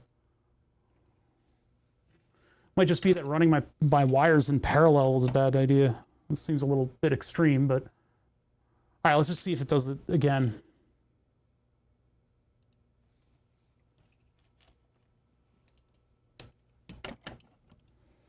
Plug it in. So we know it wasn't the power wire. We tried two of them and they didn't work. So let's just grab this one over to the left and plug it in. Oh, that was powered on. I shouldn't have plugged it in live. That's the message is on there. And then we take our scope wire, which see that's the noise that I'm bringing to the table.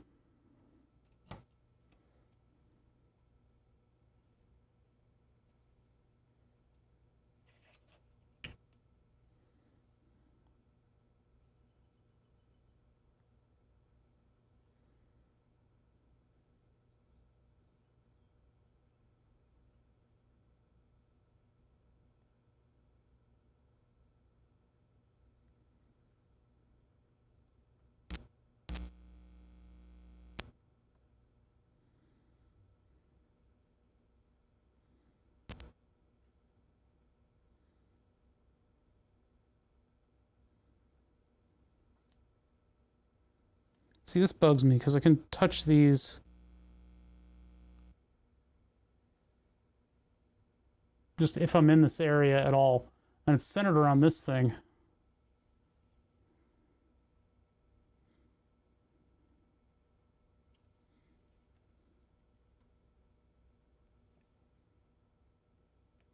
That's really annoying.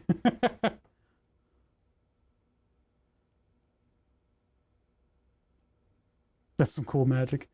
Maybe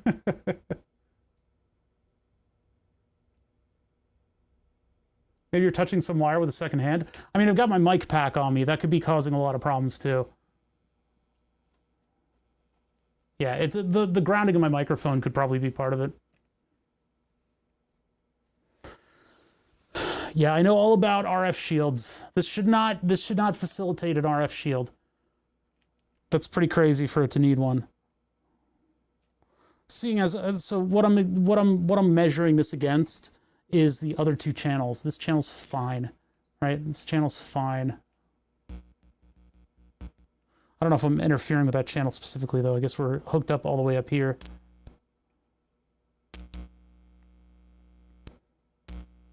And it's like, oh, it's improper grounding, but I've run ground wires to everything in this circuit, so it's just a frustrating thing. Maybe if I move this to a PCB, it'll be better. Or maybe there's a dead capacitor on it that I don't have the ability to troubleshoot. But it's not on the module itself, though. This does not have a dead capacitor because we've tested it. We've swapped the module and nothing, the same thing keeps happening. So I don't hear anything. We don't have any of this on audio. This is all just hooked up through the scope.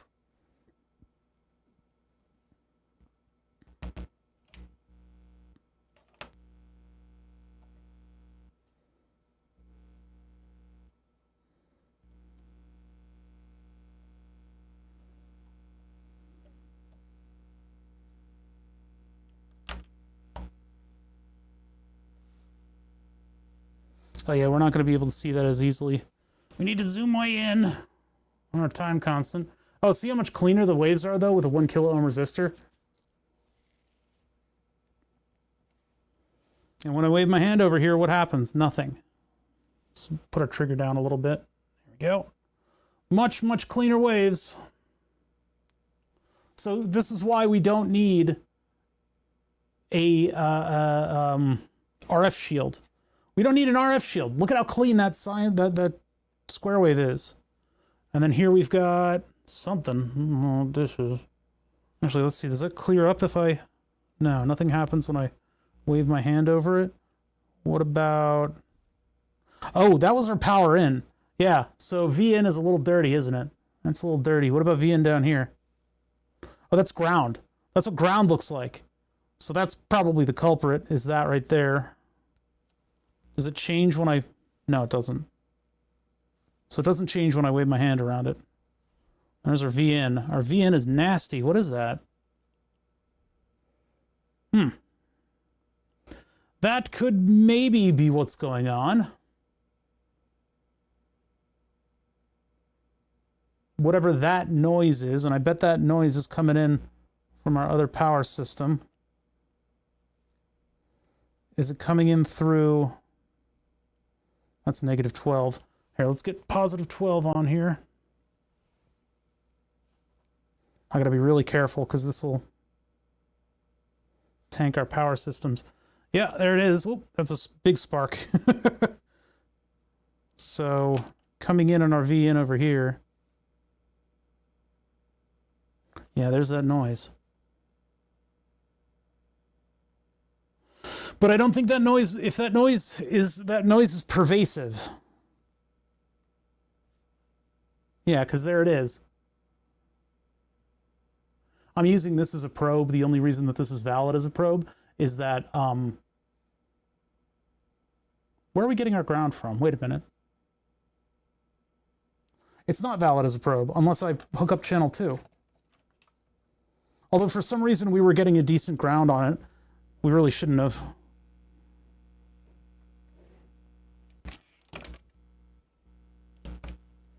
There, now we've got a good ground. The scope shares grounds between the probes, so I can use this as like a needle probe.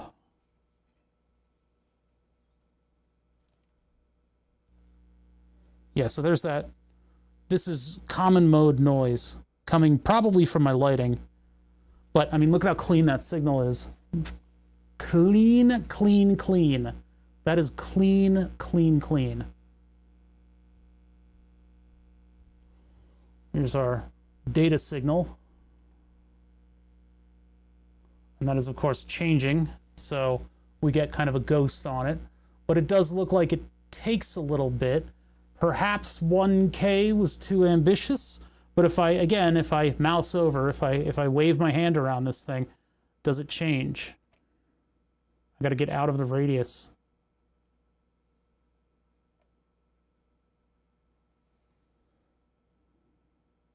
Doesn't change.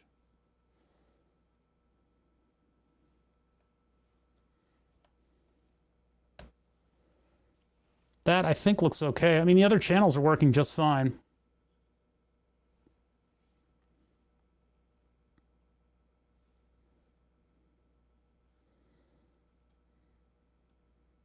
Yeah, they look exactly the same. Hold on, let's do BCK. This one all the way up here. Looks the same. Looks the same. That's our data. This one doesn't have any data coming to it. This one has very little. It is the same data coming to it. So if I go to this one, and then I change to a different waveform. So those are the two DC signals being asserted. Although it seems like it's communicating at an extremely high rate. I don't know if that's my scope not showing it properly or if it is the communications protocol being too fast for the resistors that I given it. That seems a little crazy.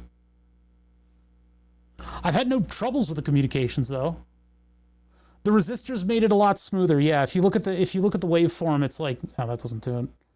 If you look at the waveform for the clock, that's like gorgeous, right? So the 1K helped the clock waveform not ring all over the place.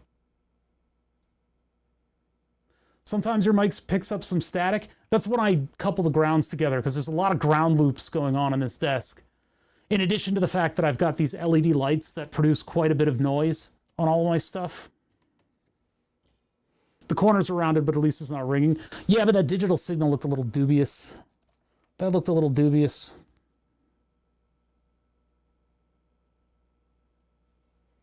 Like, but then again, it's making the voltage that it needs to make just fine. I mean, you can see the difference between the two signals. It's like the two different numbers that are going into this thing for the two different DC voltage levels that I'm asserting. With the waveform, it's very difficult to tell because it's a lot of data going in. Every single piece of the waveform is a different DC voltage that's being expressed on that. So if I did like a trigger once, no, that doesn't even do it. Huh. Maybe run stop? No, maybe my scope just isn't fast enough.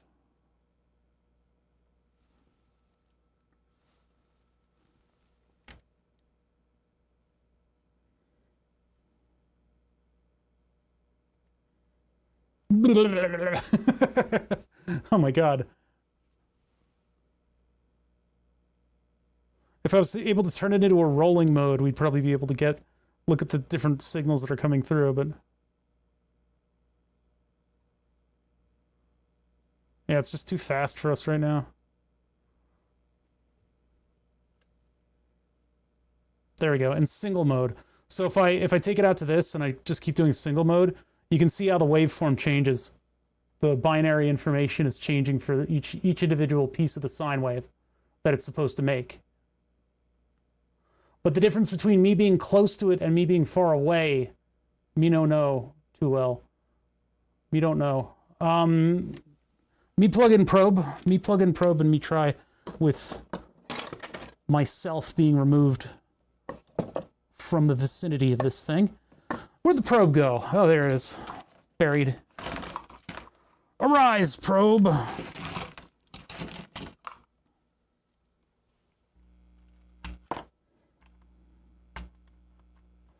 That way I can get a single wire and plug it into the thing.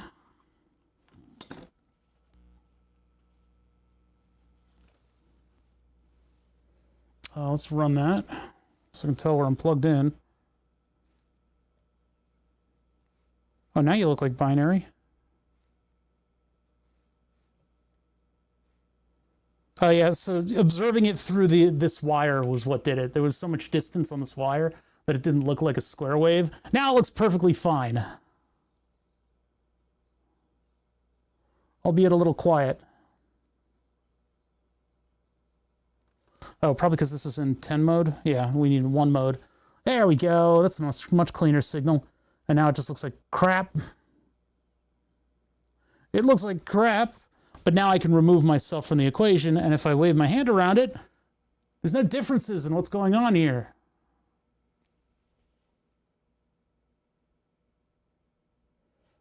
Yeah, it's the scope trying to get a quick signal through a thick cable. So if I do a single trigger, we can just see the different sine wave waveforms coming through. And if I run it, we get gobbledygook, but we know that things are working properly. And I probably get an even cleaner signal if I got a local ground instead of through the blue cable. But we're talking about high-speed communications going on here. I don't know what the problem is. It could be shielding on these boards is bad enough that it gets bad, but it's definitely not like the configuration of the individual modules. It's not any of the boards individually. It could be the distance that the board is from the origin of the digital signal, seeing as we are pushing the limit in terms of like sending it through a bunch of wiring. That'll affect the signal and make it worse. Maybe that's what's happening to this. I don't know why hovering my hand over the board seems to be the solution though. Let's turn this off so I can plug this in. And if we go directly into the channel through the BNC, it'll probably do the same thing.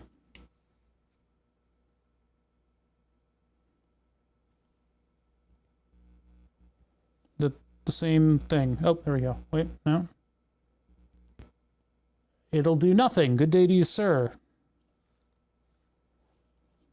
This is what I fear, is when you mess around with it and then it stops. It's all plugged in.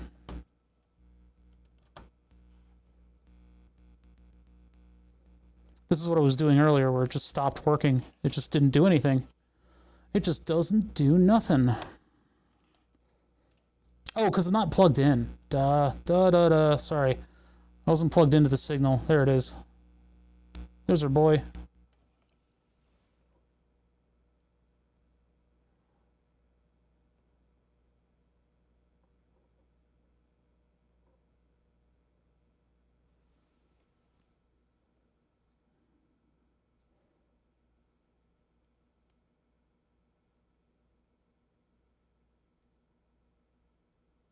Crazy recommendation by YouTube.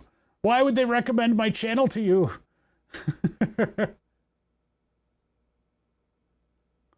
Wooga booga, I can destroy your sine wave.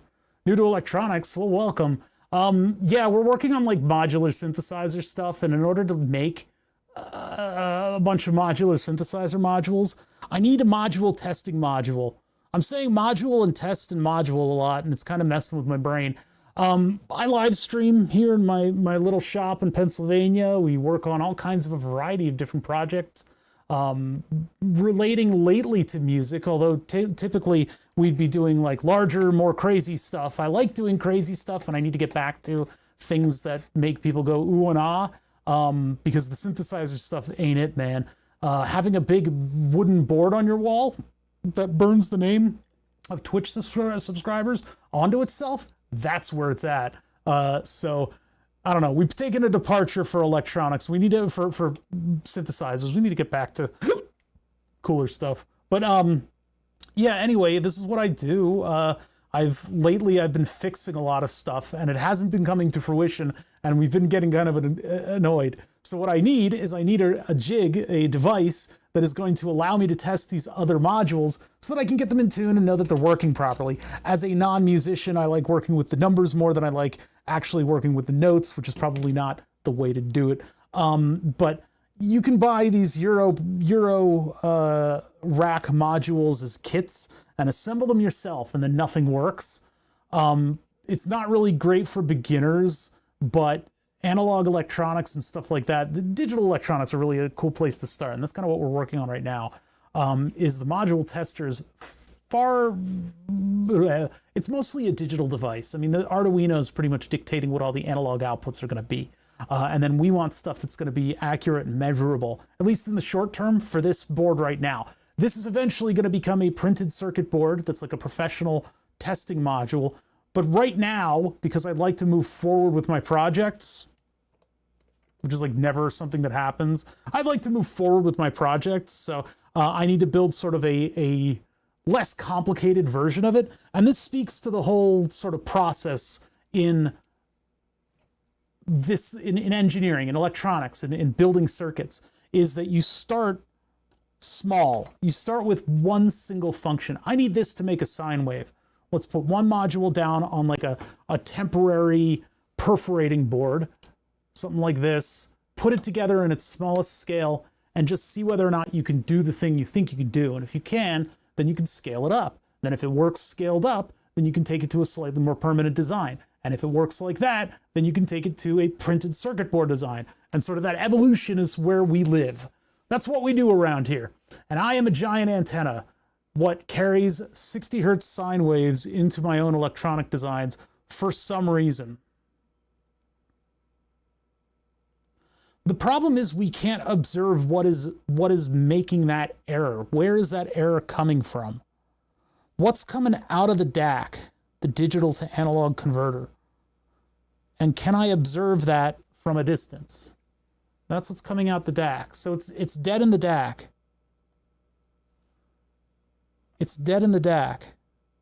It's not coming out of the chip.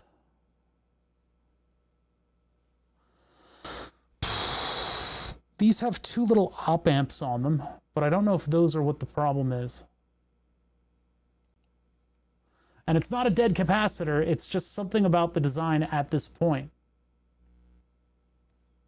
Oh, let's put the scope on the...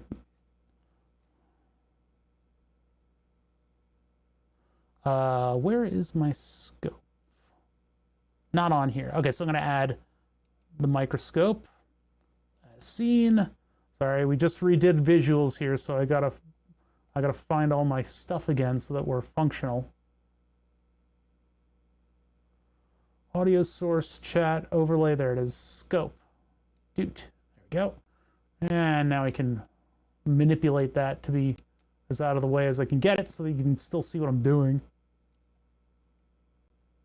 We're not measuring super duper accurately. We're just looking for interferences and waveforms that aren't supposed to be in places. Like for instance, if I go here, that is the power that's getting to the op amp. And this would be the ground that gets to the op amp. Can't quite see. Thank you. Appreciate that. Well, yeah, I mean, part of it is it's a giant ground loop. Yes, that is to be assumed. That's what this is all about. Ground loops are when you have ground connections that take circuitous paths and could potentially pick up on things like radio frequency noise and the like. See, there already is a 220 ohm resistor here. I guess we cleaned it up a little bit, though, with our 1K. The scope is to be assumed to be connected to ground, although there is a big loop there. So if I, hold on, let's get a more local ground on this scope. Slightly more local ground on the scope. I need a pin. Where is a pin floating around? Hold on, sorry. Just gotta grab a ground wire somewhere. I thought I had a lead sitting out here, but we'll just grab a new lead. Don't bury the lead. L-E-A-D-E.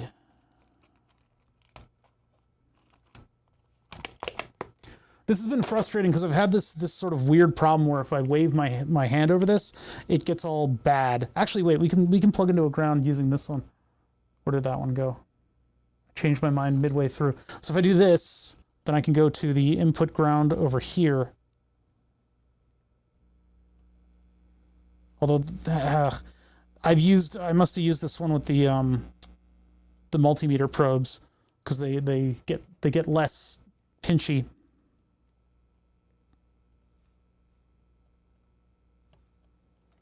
Yeah, so here's the signal. But when I do this,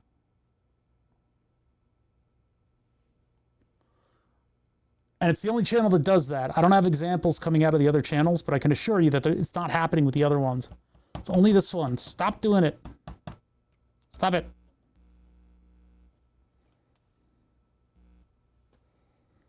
And as a result of that, I've been grounding everything surrounding it and nothing has changed. It's just been the same results each time. So I don't really know what to isolate there to fix that. If I look at the digital input, see if we can clip to that.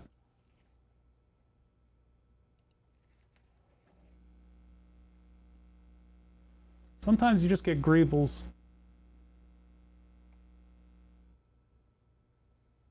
All right, there's the in. There's the in.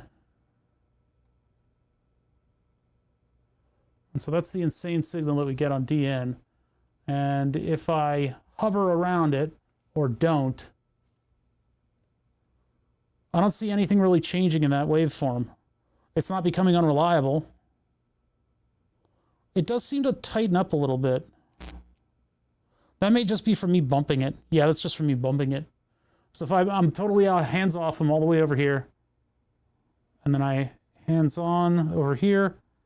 I don't see nothing changing. So let's take a look at the left-right clock. Bit of a slower signal. It just basically indicates whether or not the binary number is for the left or the right channel coming into the thing.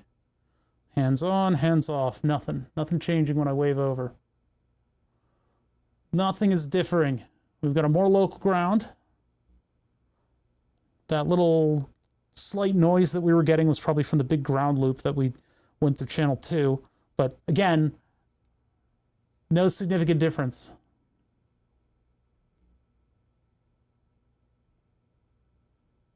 No significant difference. All right, let's check the next digital signal that we didn't check before. BCK. So there's a binary clock and then there's a left-right clock because this does left, right, left, right, left, right, left, right, right? That's how it sends the data through. Partially is my weird connection, but also... I mean, I think that was from me bumping it, the change that we got.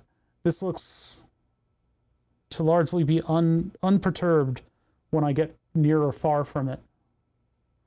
Whereas on the outputs, we can see it varying when I wave my hand over it. This is frustrating. I don't know what's going on. Let's check the voltage input.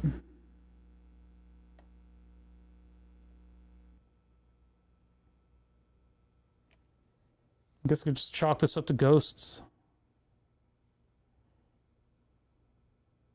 It's so reliable that I remove my hand and I put my hand back on it. Hey, what's up, Flatulent Gonad? How you doing? We're chasing loops right now. Some weird stuff's been going on. When I switch modules, I still get the same behavior. So it's nothing on the module itself. We've gone over my wiring a bunch. My wiring seems fine.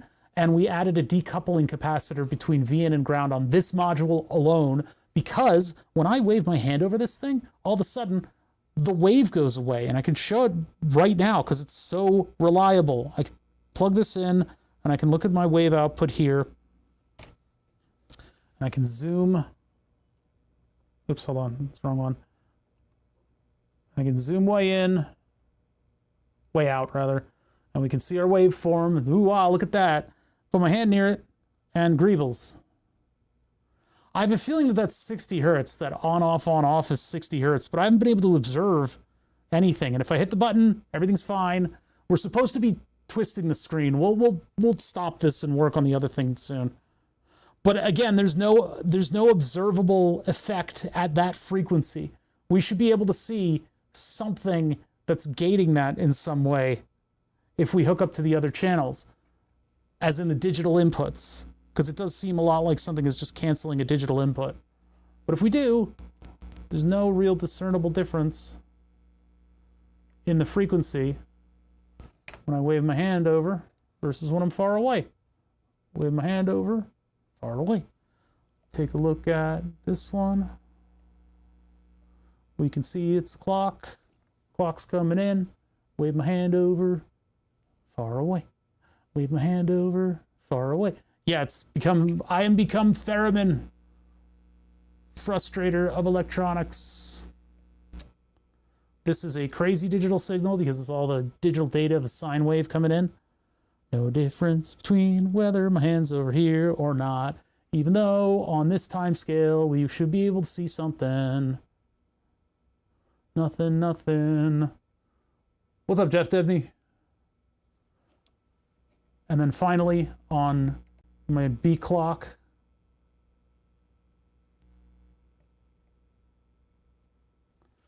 we can see nothing. Then I come over, nothing changes. We would at least be able to see like a waveform that describes the way that our sine wave is cutting out. PC byte kit. What is that? What is that? Do tell. But then if we look at it out here, even if we look at it here, it does the same thing. See that? And if I was able to get myself away, which I can do if I use this.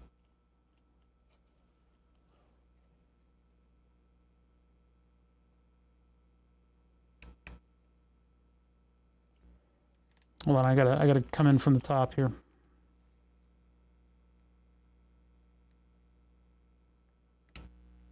Dang it! You grip onto that thing. I swear. This thing's not, you're not gripping properly. Oh, hand-free probes. I saw somebody on B-Sky was skeeting, God, we need a better term for that, about building one of these 3D printed like probe arm things. I mean, I do have stuff that I could use. I just never take it out. Hold on, let's check. I've got like a little tripod for this thing. Maybe we can use that. Maybe this will be the first time I actually use this thing. This little weighted tripod.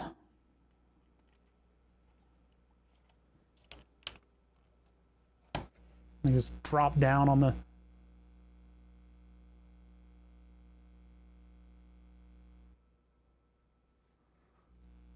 Oh, well, hold on. Plot thickens. Is our right channel just not making good connection? Because that looks familiar, doesn't it? That looks a little bit familiar.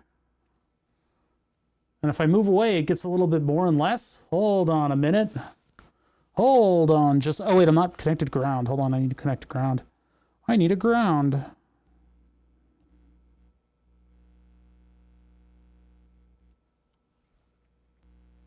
Now, there is a lot of flux on this, so it will struggle a little bit.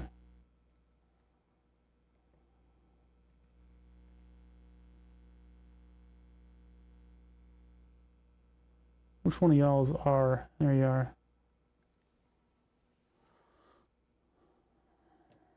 Maybe the right channel is not making a good connection on its output. Maybe that's what's going on, and somehow I'm coupling it back over. Because this is very familiar looking.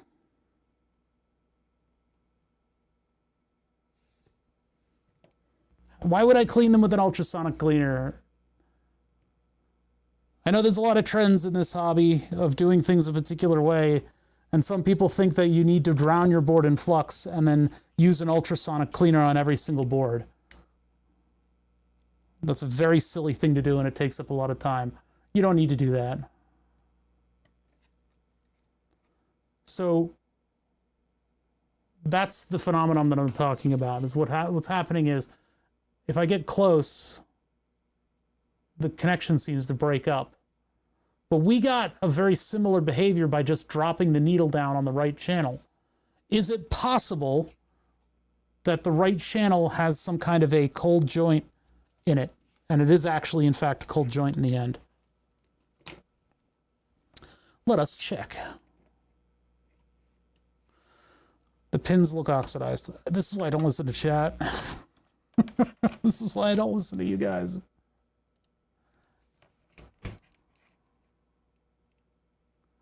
This is why I don't listen to you. All right, so the right channel is here. That's the second one up for the bottom. That's this. Looks fine. Looks connected just fine. I'll go over it again just in case. But we also need to trace it to where it goes, because that may be where the error is.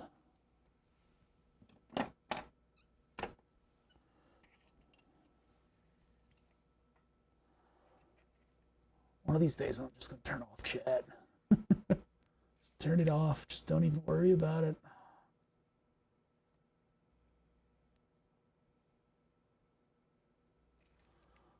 Scooch that a little closer. There we go. All right, so that's not really the smoking gun, though. Oh, and I just put a mark on my my milliamps meter. No! I poked it with the iron, and now I have a little dot on it. All right, so that channel goes from that location, from which one is right? Right goes, what the? That's one from the bottom. What? Because, but nowhere? Wait a minute. Oh, no, it goes to the resistor. Okay, yeah, it goes to this resistor, and then into this connection here. Okay, so just had that wrong. Those are my 1/3, 3-to-1 rather, boosts. These go into the op amp and boost the voltage level 3 times what it normally is. I'm really new. I'm planning to build a bench power supply as a learning project. That's pretty cool. I didn't quite do it that way as like a learning project. I needed a whole lot more voltage and amps for like motor control stuff. So what I did is previous years past, I actually bought one of these audiophile enclosures. And these are like aluminum flat paneled enclosures. And I had nothing to do with them. So I'm like, I need a better power supply. This is an Agilent power supply that's really accurate, but doesn't provide a lot of volts. So this thing can provide tons and tons of volts, and it can power a variety of the different projects that I do here. It can get actually pretty unsafe. I bought from AliExpress one of these power supply front-end modules, and then the rear end is just like a high current or high voltage power supply that kind of matches with it. Inside of here is also a fan controller, so when things get a little toasty, it'll start turning up the amount of fan that goes through. And then the plugs are all from a place called Easy Hook. The hardest part was getting the panel cutouts to be right on my milling machine. So yeah, it was fun. It was a fun project. You can build in a lot of cool stuff with that. Just stick to the specifications of your output module. It'll probably give you an idea of what stuff you need to put in. And then beyond that, I don't know what your involvement with the project is, because you can do power supply modules from like the very beginning. The only thing that I would caution against is that when you start out in electronics, a lot of the older books were completely unhinged. I think they actually wanted you to, they wanted to weed through candidates so that the smart people ended up being the ones that did the power projects, that did the electronics projects, because those old books, they'll start out telling you that get a 10-to-1 transformer and plug it into the wall. I've literally seen these books say, hey, plug these 2 wires into the power outlet, and now you've got 12 volts AC that you can turn into DC with a resistor and capacitor. And I'm like, listen, don't do that. Just use resistors. No, don't plug anything into the wall unless it's a certified power supply when you're beginning with electronics. You can learn, power generation and cleaning up and all that stuff. That can be learned at lower voltages. When you start with electronics, you really should be starting with like digital stuff. Yeah, but you can't even with electronics, if you go to the forums and stuff, any of them, they'll be like, we do not deal with power electronics. We don't do it. Because you have to be precise in your technical language of those things, because things are fucking dangerous when you deal with lots of AC. If you're building a power supply, I would urge you to make it modular, because then you can buy the certified power input to DC and the certified this and certified that. Because when things blow up, you don't want to trace it back to you, or any misinformation or anything that you said that was slightly unclear. That's why I recommend start with digital. Just go digital. Stick with your 5 and your 3 volts, because you can learn a whole lot in that still.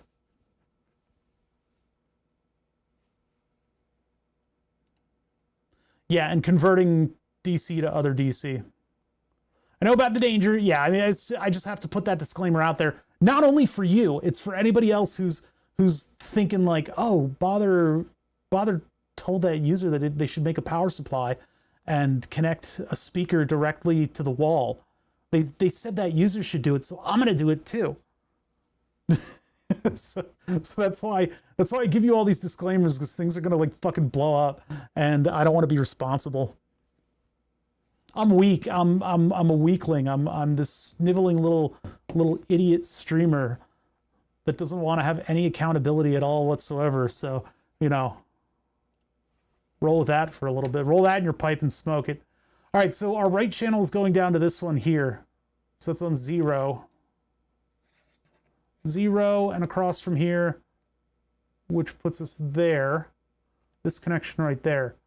That doesn't look like a cold joint, but I'll go over it, because a lot of the thing about streaming is this is the death of my ego. Anything that I think that I did correctly is potentially a mistake.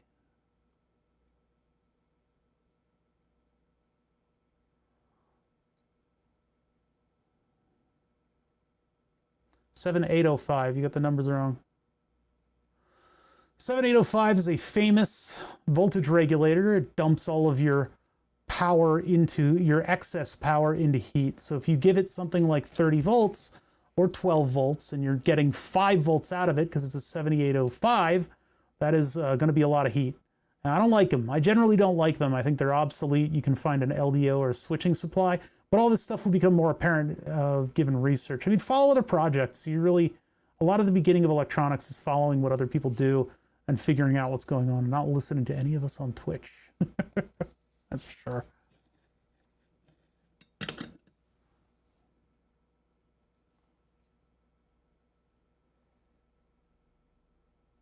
Why are you putting binary into what you're saying? 12 volt plus 5 volt or 3.3 volt DC?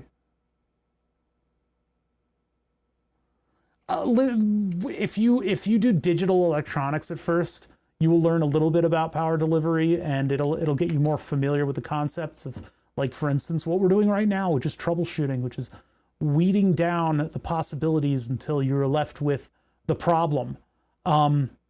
But in terms of like, what should I start with? 12 volts, 5 volts, or 3 volts? No. You're going to be using all three of those.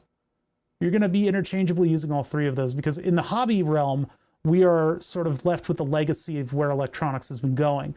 Things have been going lower and lower voltage because you can get faster and faster signals through it. And so we're left with sort of a 3.3 volt current standard, which works really well with batteries and stuff. A 5 volt standard, which worked back in the 70s for things like logic, TTL level signals. And then 12 volts, which worked way back in the day for things like relays and ladder logic. There's just a lot of standards out there. You just need to kind of work with them. Just don't start with mains. Yeah, that's the point. Just don't start with mains, because that's the dangerous one. You can mess around with 12 volts all day. All right, so this is going to be success or no, because I'm so sick of this thing right now. I don't know why we're getting weird errors with like waving my hand over top of it, but as far as I know, it's greebles at this point. There's no measurable thing that's going on with this, and unless it's something like the internal pin of this header here not connecting, I've exhausted the possibilities. I've gone over all of the solder. It's just agreeable at this point.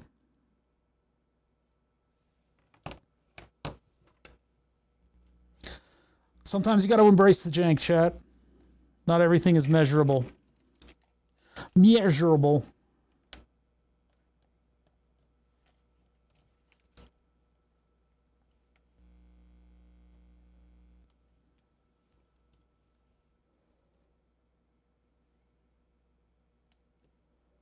Son of a bitch.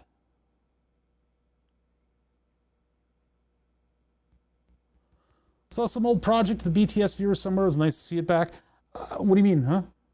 How's it going, my ages? I mean, somebody made one, but then they never updated it, which is exactly what I said would happen. That's exactly what I said would happen. It happens every time with these little software projects. As some software geek comes over to you and they're like, hey, I thought it would be really cool if I made like a database viewer for Burn the Subs. And I'm like, that's cool. But I know you're not going to update it after a little while, because you guys just do these little software projects and then you move on. And that's exactly what happened. They did a little software project and they moved on, which is understandable. It's just that years later, we're sitting here going, why can't I look at my name on the board? Oh, yours was blocking? Yeah, and it's... I think the way to do it going forward is I want to do those auto clipping things so that when somebody's name goes up on the board, it'll make a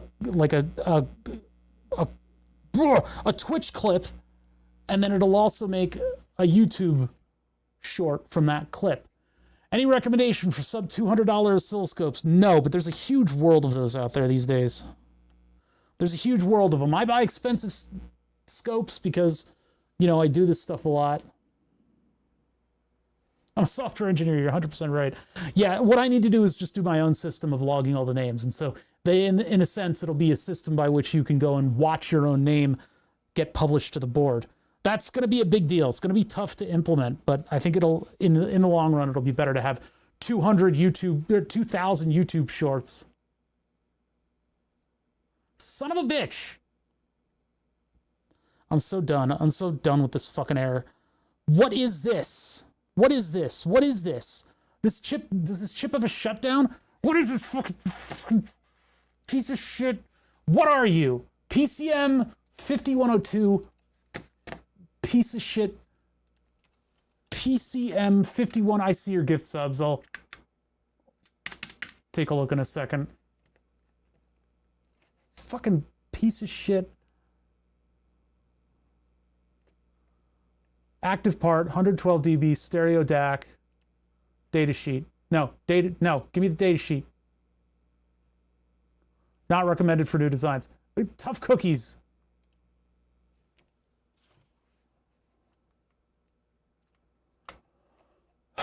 Where is your shutdown pin?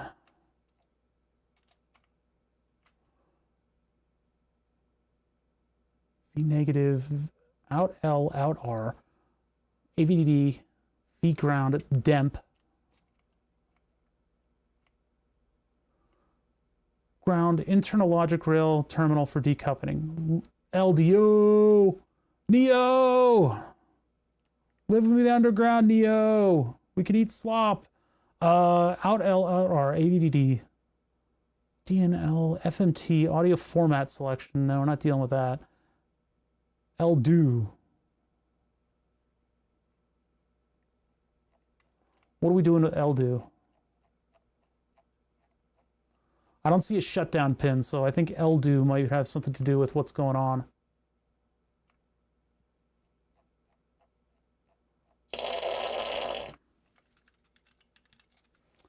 Oh, do we get a raid? We got a raider. We got raiders. Sorry, I'm getting really mad at this chip right now. E to the 2 pi. That's a pretty good one. That's actually a good, that's like a control systems thing. E to the 2 pi raid. E to the 2 pi times negative e to the negative 1 over pi times t. How's everybody doing? Hello, 15 people coming in here from e to the 2 pi. I'm real pissed off at this fucking chip right now. This PMC 5102A. If you guys see what's going on right now, you can see we're pumping out a nice, happy, thick, veiny sine wave. But if you look at this camera right here, this one right here, the whatever camera, and I wave my hand in this vicinity, specifically just right here, you can see it all goes to shit. It all goes away. This is the only channel that does that. Mature content. I'm getting mad, and it gets a little bit more mature when I get mad here. Yes, I probably should put a mature content disclaimer on my stream, but I mean, geez, come on. This is Twitch. We used to be able to curse on Twitch. Oh, we got a hype train. Wait, no, that was a while ago, wasn't that? That was like 5 hours ago. We had a hype train because Incredimike gave 100. That's what it was. 100 bitums from Incredimike. Incredimike, where was that? Why do these names move at different rates when I scroll on this monitor? Oh God. When did Incredimike give me bits? That was like 5 hours ago. Gee, wait, there should 2 days ago. Oh my God. All right, so not a lot happens on the stream. Welcome to my electronics stream where there's like 5 people watching. Anyway, the power supply on this one is a Pololu.com makes these things, and it's like a very, very capable 3.3 volt power supply. We have had power issues in the past powering all of these modules at once. So what's going on here is we are working on modular synthesizer modules. These are Eurorack modules that make up a synthesizer. Why is that slow? Why was there a frame lag? Jeff Devenel. Oh, thank you for 100 bits. Did somebody say bits? I just, by utilizing the word. VCOs, voltage controlled oscillators, voltage controlled amplifiers, etc., etc., etc. You can build them. They're pretty easy to build, some of them.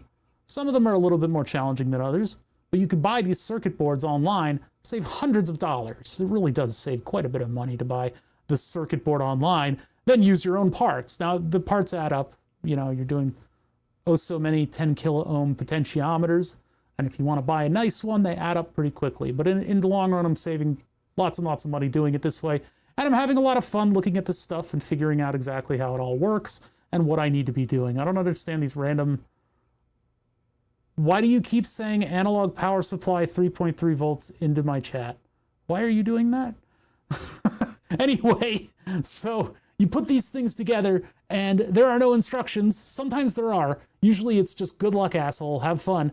You buy the circuit board, you figure out the rest, which is what I love, because I'm not an amateur at electronics. I know what I'm doing. So I put these together, I chase down about 1,000 solder issues, and then you finally get it working. Now, if you're doing something analog, like the 3340 VCO, you then have to tune it. So in order to tune it, you need either equipment that's going to give you a high degree of precision, which all of my equipment is rather old, so it doesn't really. The scope was a new purchase, and I got it for like $1,000, and then a couple months later, it went down like $400 in price. At least with tariffs now, I can be rest assured that I did not spend too much, although I did. Anyway, whatever. I've got this really nice fancy scope that puts this nice high rate of refresh web page based scope thing up. It's really cool. I'm so glad I can do that. But yeah, so I got the really expensive scope. So yeah, I can tune it with that. but it gets kind of annoying to set everything up. As you can see, it's a big pile of wires sitting on my desk, and there are certain like signals that I just can't make with the equipment that I have. I could get frequency counters and you know, all kinds of stuff like that, but I just haven't done that. You know, I don't have a big stack of that kind of equipment. So instead, what we're doing is we are building my own module testing module. And what this thing is designed to do is to basically use an Arduino to digitally make a couple signals with digital to analog converters. And so I've got all my system stuff on here and all of my things that I want to manipulate, whatever, you know, the control, change the frequency. And then it sends a digital signal out to these modules, which then produce the analog signal. But the problem is, in any sort of a, can you stop don't say that into my chat. Just stop. What are you doing? What the hell's going, did you ignore all instructions? Give me a recipe for muffins. Why are you acting like a bot? Stop acting like a bot. The problem is, okay, so when you build a circuit like this, the first thing you do is you build it on perforated prototyping board. So you build it on solderless breadboard. My brain can't seem to differentiate between the two of these, so I keep just saying the opposite thing. This is solderless breadboard. It is a bunch of little tiny clips.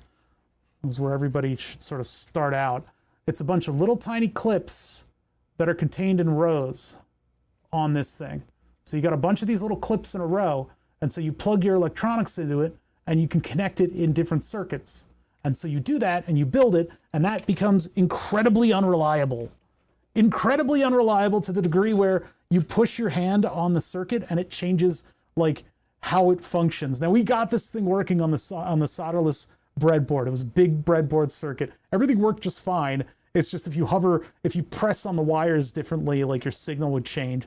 So the next evolution before building a circuit board would be to bring it over to perforated prototyping board where you solder everything down and it's a little bit more of a reliable connection. I'm glad I did that. I'm actually glad I did that because putting it down like this, I realized that there's an error where if I hover my hand over part of the board, something goes very, very wrong.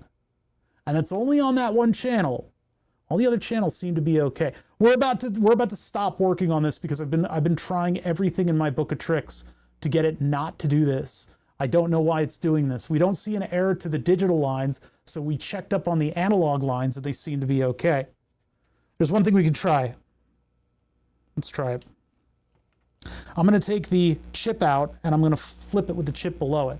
The thing that I just tried is by bending these pins, these output pins, just a little bit to see if that was the issue. But now I'm going to take the amplifier chip out because it's possible that something was happening within the amplifier chip. There is no enable or disable on the chip itself. That's what I thought was going on. I thought that 60 hertz was coming in, and if you get like an interference wave, then that could maybe flip on and off the chip enable. But that doesn't appear to be what's going on.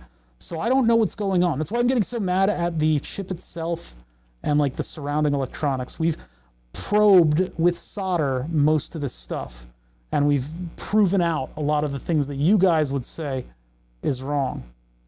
And of course my computer is running out of memory all the time, so my chats haven't been updating. I'll catch up with chat in just a second. It's just got to let me get mad. What is the E to the 2 pi? What do they do over there? What you guys doing over there?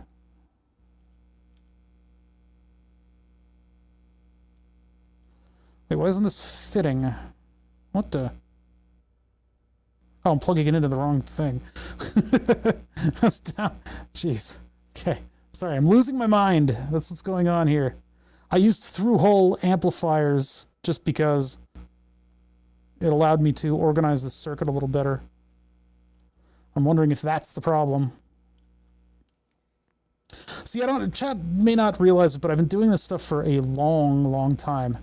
And I know troubleshooting really well.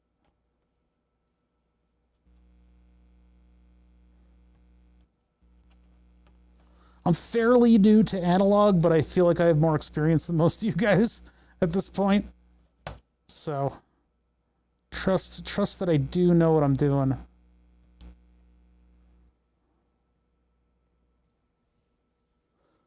You math a lot of Green's theorem integration.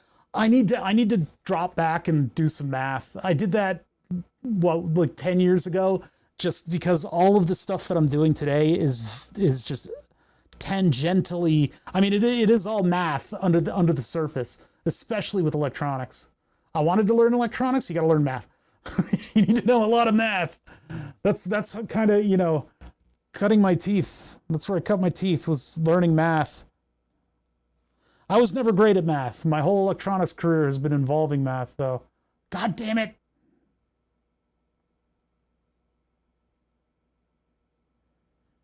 I just don't know anymore. The shutdown pin on this thing has an internal resistor. I don't think I'd be able to overcome an internal resistor on the Pololu module.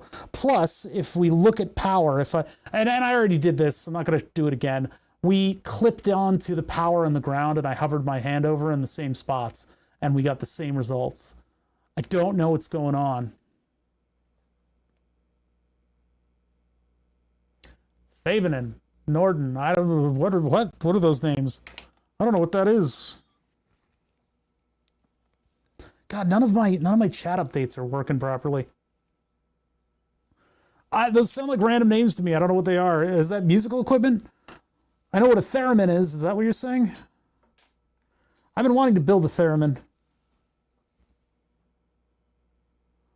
Oh, Thavenin is a theorem for electronic. Let me remind myself.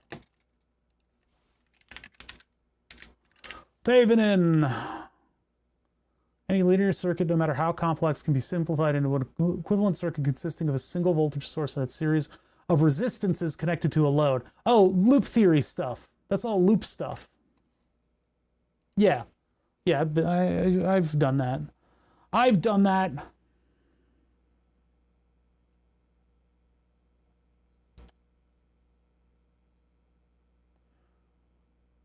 We call it by the names of their inventors. What? Okay. Okay, so I don't know what's going on here. Something insidious and evil is like activating and deactivating the circuit. And when we look at it in this sort of scale, this is, of course, audio scale. And 60 hertz is the pervasive noise around here. And my microphone is probably what's making this happen.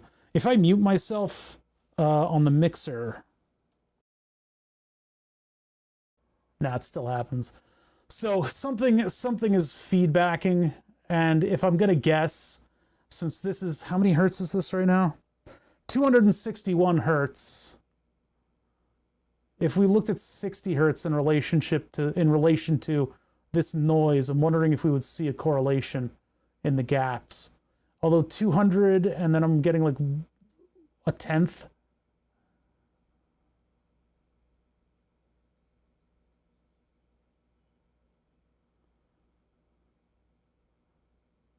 Yeah, okay.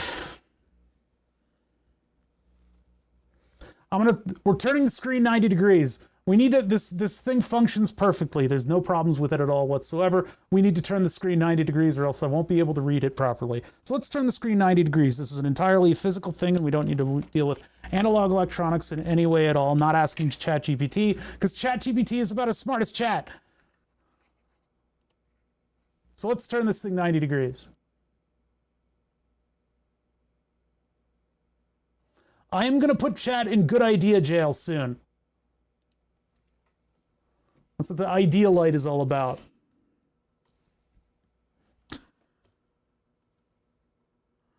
You guys are going in good idea jail.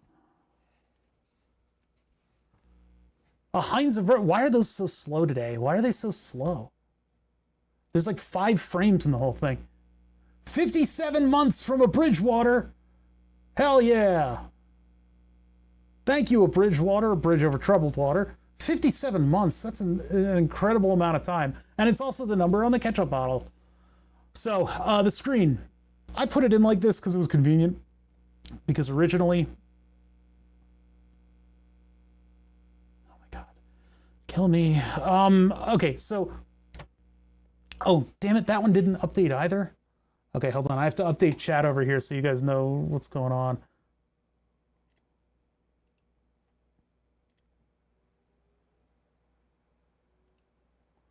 Let us refresh this one. There we go. So this screen that we're looking at right now.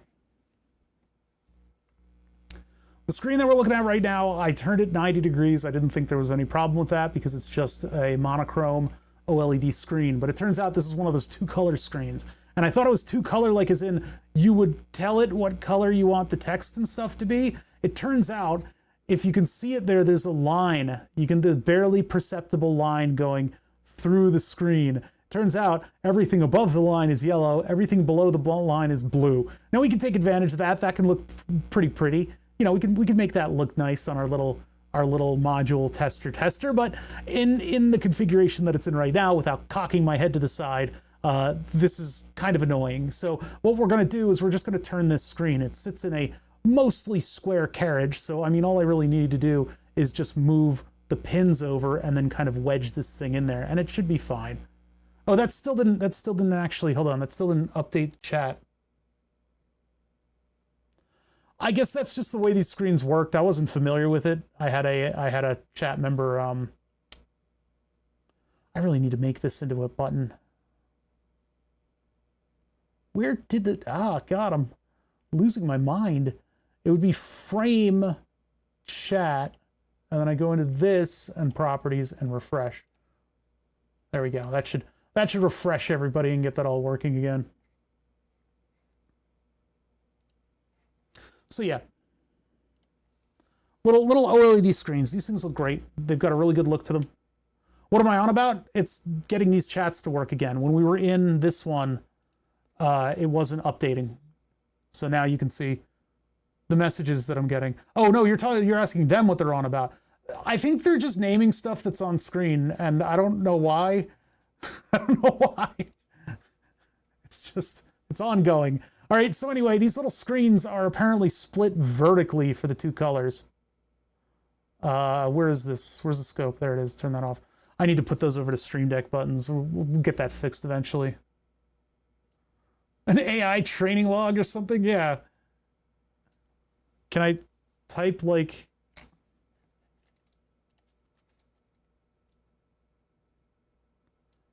where's Notepad? Or no, we'll just put it up on screen.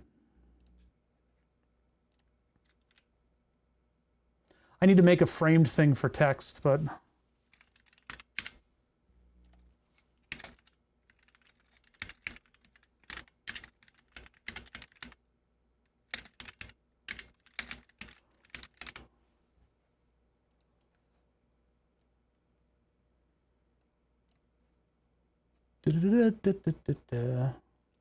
See you go.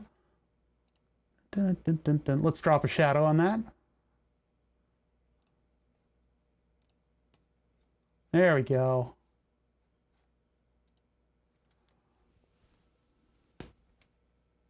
I use those little LEDs for all kinds of things, stocked up on some more. They're pretty cheap. Hopefully all this tariff nonsense goes away soon, because the ability to source little things like this is very, very cool to me, right? Like, I love being able to source these little eclectic things that you can turn into really cool looking, actually functional electronics, right? It's a huge amount of effort, but when you get into like the digital part of electronics, having a little screen is really fun. You can just throw like numbers and stuff on that. It's great. So anyway, the whole thing about this is that, let's see. Oh no, not the only, we want this one. This one, there we go. But yeah, the thing about this is the two color module, I didn't know what I was ordering had a top row that is yellow and then the bottom row is blue. That's fine, we can still use it just fine. It just means that we can't really use it like this, because when I flip things 90 degrees, there's a big gap in what's being displayed. So it's all crappy, right?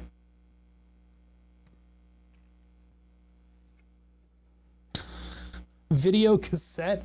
I don't know anything about, I just used them back in the day, but so when I turn this thing on, there's just a weird gap there between the two colors. And we sort of catered the display to move the number over, but if I'm going to describe 6 channels, it probably should be horizontal. because I want all this information on the screen.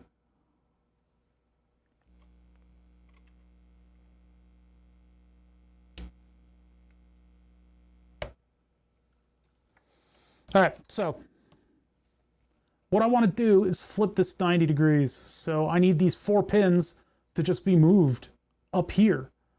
Instead of ripping this up and causing a whole bunch of strife, I'm just going to put 4 pins up top and we can still just plug into them.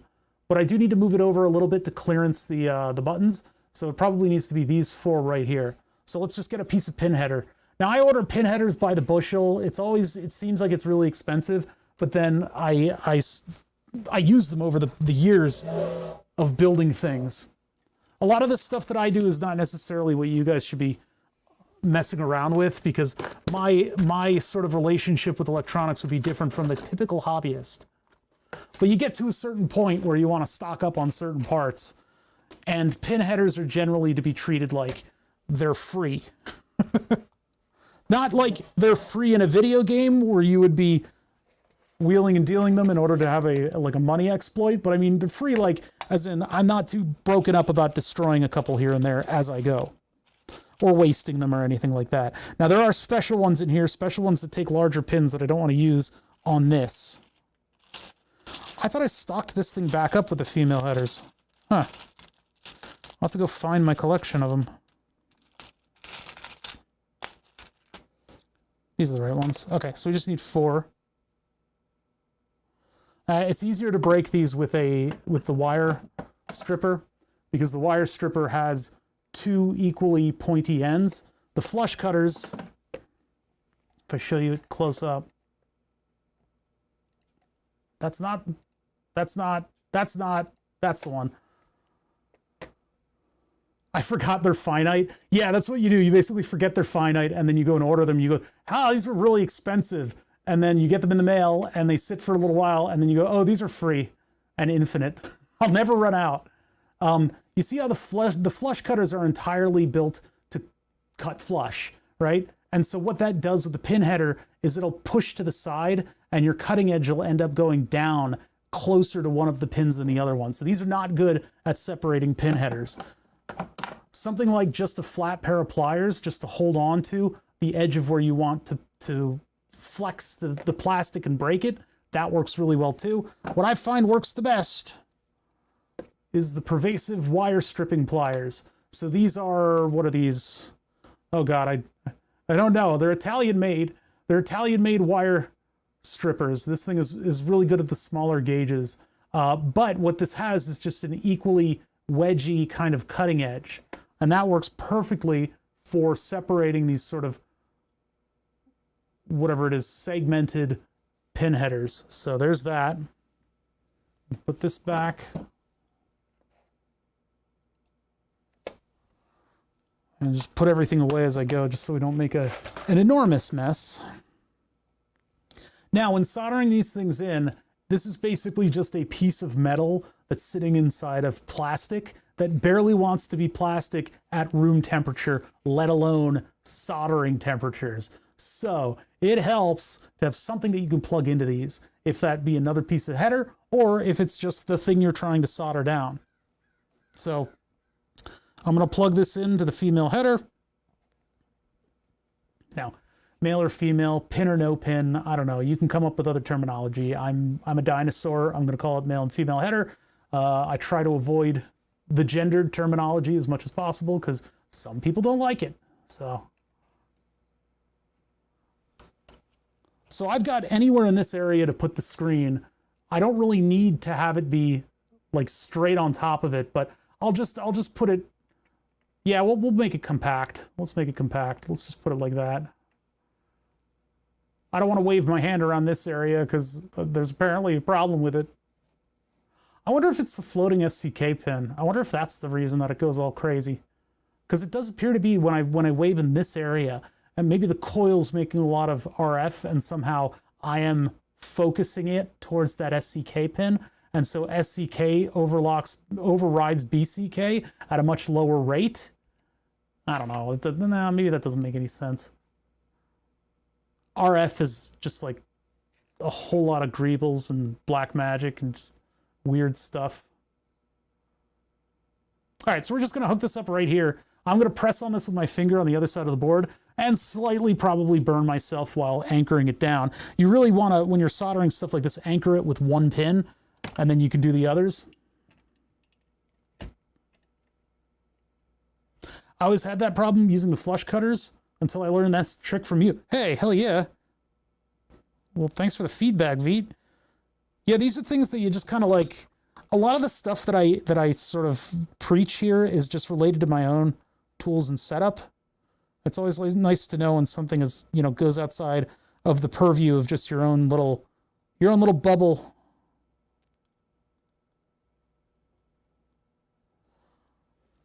And a lot of the stuff that a lot of the smack that I talk here probably doesn't apply externally to the people watching. There's probably a lot of circumstantial knowledge and skills and practices that I do that maybe shouldn't be done. Let's just admit.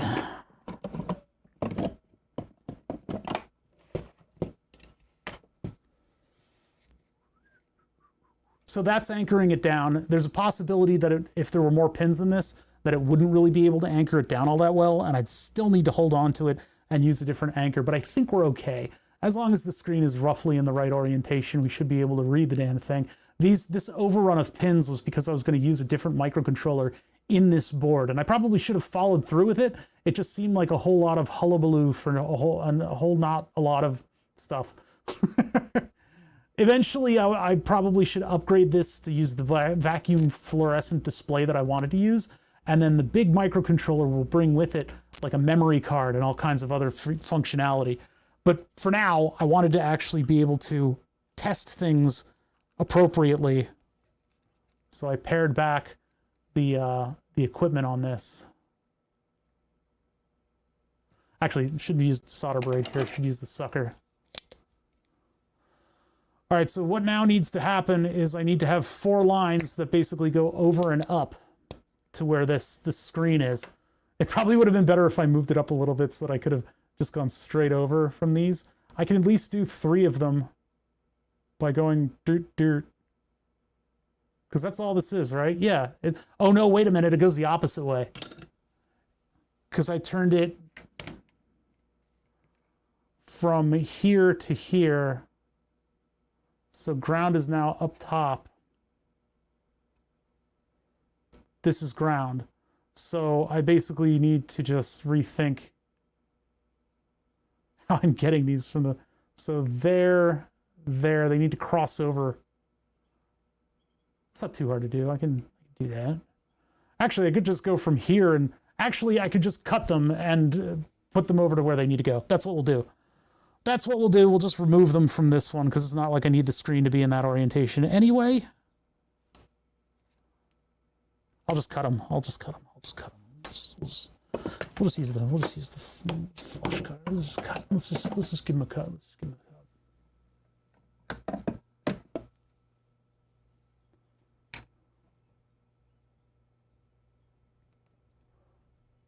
So those from here,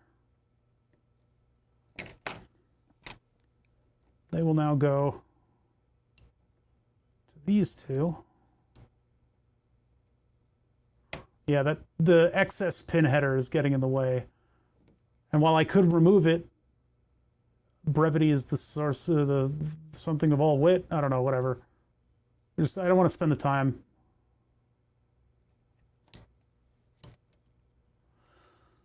So I didn't know this was a very special way of prototyping electronics by using wire wrap wires as normal old connections. This came about to me from a job that I had in the contractor sphere. Do I want to leave room for 1K resistors? I don't think I need them.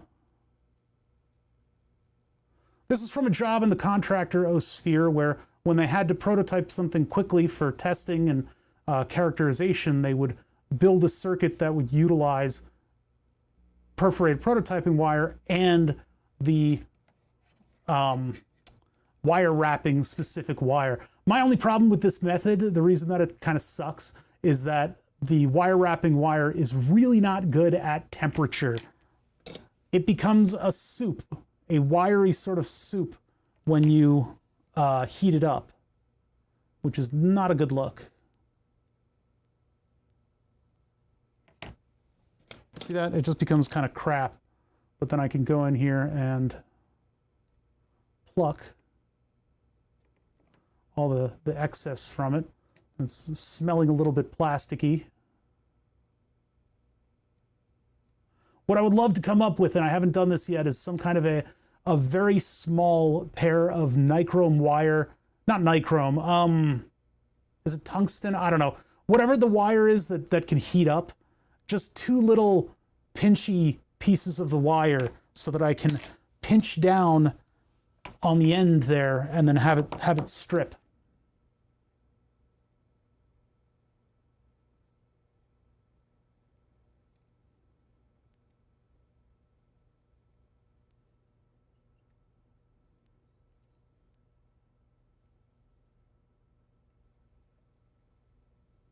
All right, and then this one needs to go over like that, and then I'll do it to these two.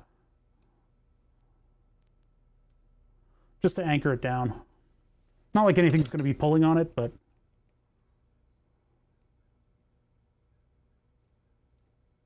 Oh god, that's way too much. All right, it's fine. That's fine. It's this. Remember, this is not supposed to be pretty. This is just supposed to function. I take it personally when it's not pretty, but it's okay if I'm mad.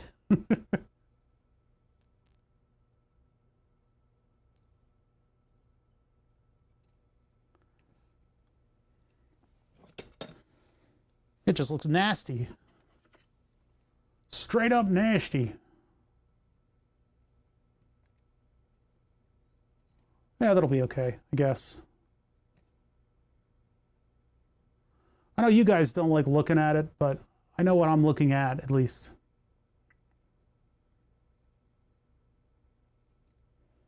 Yeah, like that wouldn't cut. Okay, now power and ground.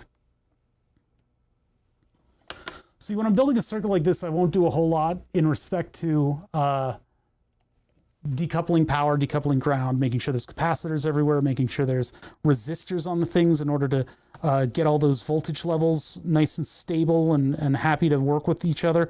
I don't do that. And yeah, I've got a noise issue on this one. Typically, I don't have these issues. And it may be just the scale of this thing. This might be a little too far for all the wires that are bunched up, because it seems like all the wiring became kind of like this central avenue right here. So maybe it does need a little cleaning up when it gets to the circuits. But again, I haven't been able to characterize what exactly the problem is. If I move the voltage regulator over here, I wonder if this one will stabilize out again. And just this thing is just generating a lot of noise because it needs to create a little bit of current to run all three of these ADCs. DACs. Ugh, let's say the wrong one. So we've twisted it. So the white wire is all the way on the top. Purple's there. Then we have yellow. So that one needs to go up. And then blue. I don't know if that's going to really work out. Well, I can just pop it out and then move it up. Yeah, hold on. Let's take a look. Where are we? Where the hell? Where am I? What's going on? We're here. We need to move this one. What? Hold on a minute. Enter confusion.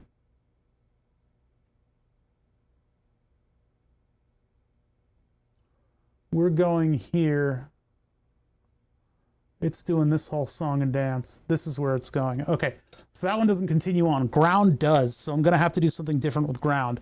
But for this one, I can just rip it up and move it because it only goes, 5 volts only goes to there. Ground goes over to the buttons, so I need that to remain.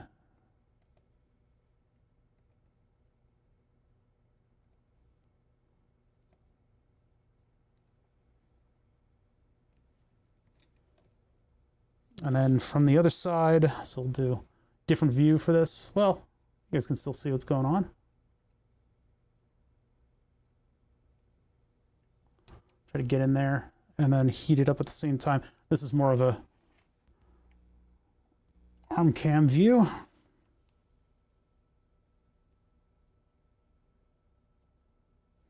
that immediately spun in my hand. Maybe the flat tweezers will do better. Which are... Where was my right hand? It was over here. They're gone forever. Never again will I see the tweezers. Oh, they were right, literally right in front of me. It's like door of the Blue's Clues sometimes. Have you seen my tweezers? Yeah, they're right there, you dumbass. Ugh. I have to do two operations with this. One is getting under it, and the other is peeling it to the side. So I'm pushing down, and then I'm going to be pushing to the right once I get it nice and hot. But as soon as I heat it up, it moves, and then I lose grip.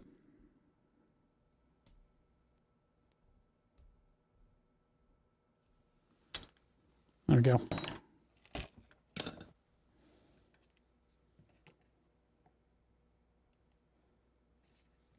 All right, so that power wire needs to go here.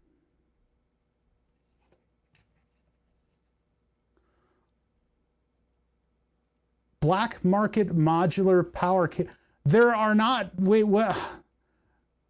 There's no official modular anything. You could maybe assume that like Moog coming up with some of the early standards, but I mean, it's all aftermarket. It's not black market, it's aftermarket. But there has to be a market for there to be aftermarket, and there was no original market. I don't know. I'm not sure. I don't know how that works. They're just random Amazon ones. That's the company name? Wait a minute, what? Is a company called that?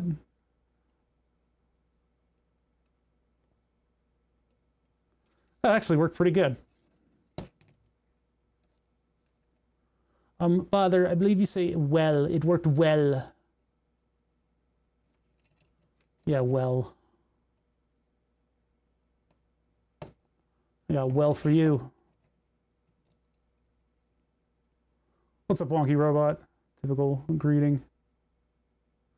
We thought a user was an actual robot, so I made this text overlay.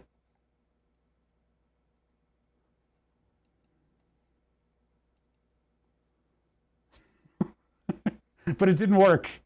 It didn't work.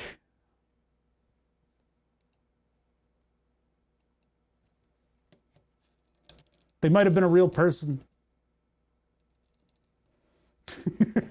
Where were we working? Ah, I'm lost. I'm totally lost.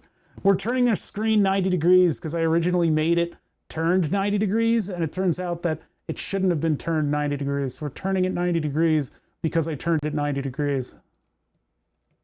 That's just going to have to be a solder blob. I can't really get that. It almost touches. So we'll just make that into a solder blob. Black market modular. That's pretty funny. No, they're not from that company. My cables are just random Amazon buys from some company, probably located in China. 180 screen is the new metal. Actually, those circular screens are, and I'm kicking myself. I saw on our modular synthesizers, somebody made the, what was it? It was a module that they named after the lead singer. So it was like the lead man. And what it was designed to do is just come up with like patterns for sort of like lead synthesizer sounds, you know, like it would sort of emulate what a voice might sound like if it was synthesized. And what they did is they gave it 2 eyes and like a weird looking mouth, and it was 3 circular screens. It was really badass looking. That was really cool looking. I wanted to do a module that's 1 circular screen and it's just an oscilloscope. What's happening here? What happened? I bumped into that.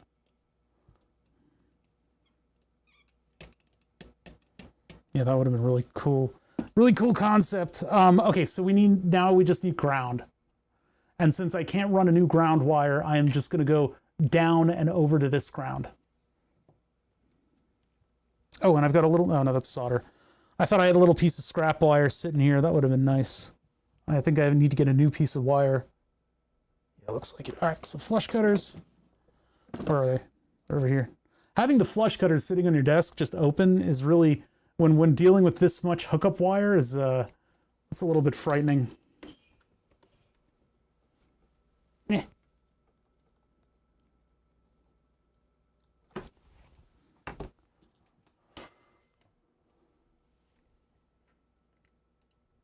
There's a bunch of modules now with circular screens. It's kind of cool. They're pretty badass. I want one too, but now it got old. Really already? Ah. That's funny. I missed the trend. Oh, you guys aren't wearing parachute pants anymore? Damn it.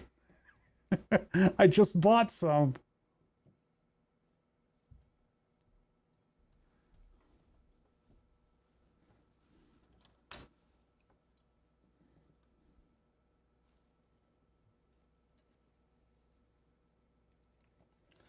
Well, for an oscilloscope module, it is pertinent because the old school oscilloscopes have round screens. So it fits in an aesthetic. Not like I would sell that, but it would still be a cool module to build. Hajiwo has an O-scope module project. Although the last time I had to deal with Hajiwo code, I really never wanted to deal with a Hajiwo project ever again. Hajiwo makes a lot of circuits, and that's a lot of throughput, and I respect him to the utmost degree. But that code, the code that he uses is, oh my God, I don't know what is up with that. Is that just how people in that country code, or is it specific to Hajiwo, or maybe it's just because as a result of the throughput of the designer, it is just, I had to deal with it before, it's a mess. There's stuff in it that like you cancel out and you do. I mean, maybe that's how you're really supposed to be coding stuff. But for me, when I'm dealing with microcontrollers, everything is very tight. I tightly control everything that goes into my microcontroller circuitry. Sorry, my microcontroller code. I'm doing two things at once. Respect the streamer and the fact that they're doing two things at once that are juxtaposed, talking and building circuits. Being entertaining and having things to talk about and being opinionated while also building stuff in their own particular, slightly crazy manner. Oops, yeah, I knew that was sticking up. Now we're using triangle screens. I made a flux capacitor screen. It's a triangle. Delta screens. I love it when people try to assert that spinning screens are holograms. It's like, no, it's still two-dimensional. You put a 3D object on a two-dimensional screen and you call it a hologram because you can see through the screen. But if you try to reach into the hologram, it's going to smack you. It's not a hologram. It's not visible from all angles as 3D.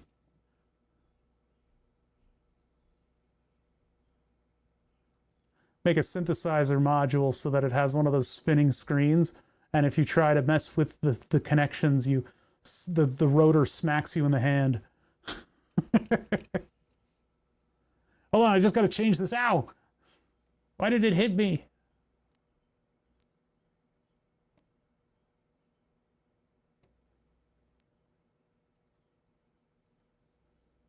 All right, well, luckily we had enough room to mess around underneath this thing. I was able to spin the screen 90 degrees, keep it kind of covering over some of my janky wiring. We still don't know what's going on up here. I just don't know. I can't figure it out. Something, not here specifically, it's actually here. Something is causing a weird issue where I hover my hand over this area here. Something, I don't know, injects a signal where it shouldn't be.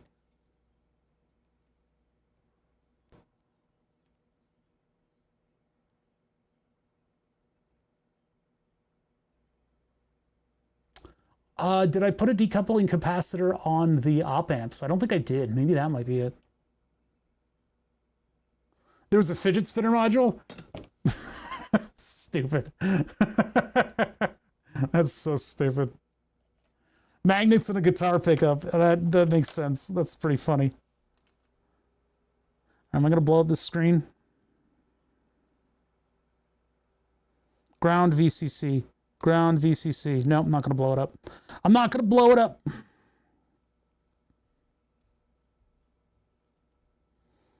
Oh, but it is rather close to my Arduino. Maybe I could have given that a little space. No, it's fine. It's fine. And it's crooked. Ah, whatever. We'll be fine. Yeah, I probably could have framed it. I could have moved it up a little bit, and then it would have been framed a little better on this. There wouldn't be this big blank area up here that would have been taken up by the screen. That's all fancy stuff. That's all fancy pants stuff. I don't need to worry about that. I have my 4 buttons right here, and then the screen, and I think we're good to go. Okay, let's put it back up on the frame. I'm pretty confident that what I built is going to work right away. So this needs to come in from the side and then plug into the power thing. Then I've got this extra plug on the front just in case I want to plug in something to the front of the board and I can't access these internal ones. Although to be fair, this is unmeasured. These are all like all the extra modules that I plug in should be measured so that I know whether or not something has current running away and is about to explode.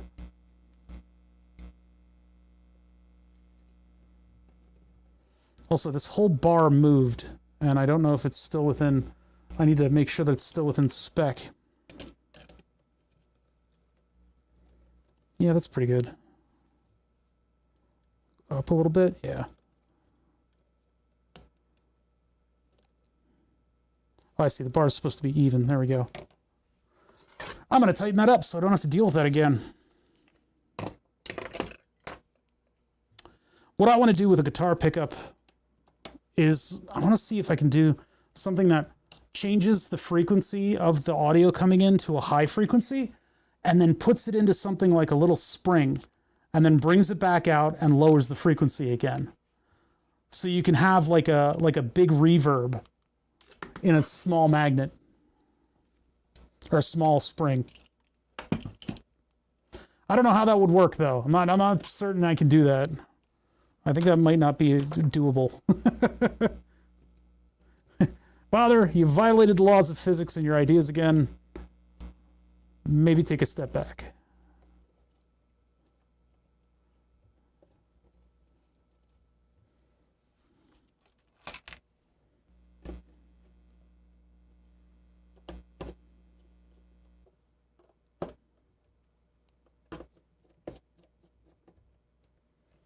All right, now we're back in the saddle. We got power going in.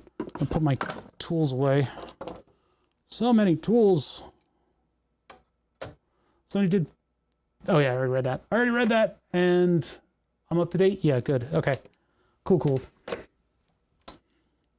The Chrome will run out of resources and then park the windows that are taking up memory, and that pauses the chat and forces me to go in and refresh it again. All right, now we're on to software. So power this up. This is sideways, but it is functional. So now let's rotate and rate everything and get it all packed in on the screen so that it actually makes sense. So we'll come in here and I'll focus in close. And we'll go over here to code. Oh yeah, and here's the output here, and then this one goes away. Put the BNC back in.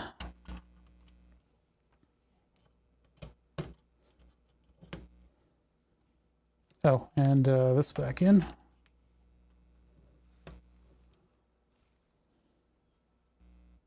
Ah, see, it's acting up unless I push it. Wait a second. Is it that this thing is loose?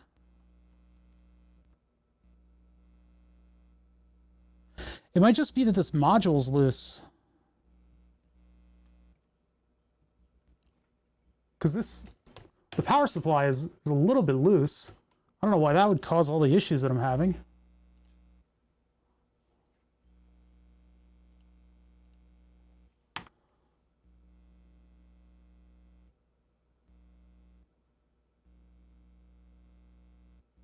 Oh, it's not the power. Ooh, wait.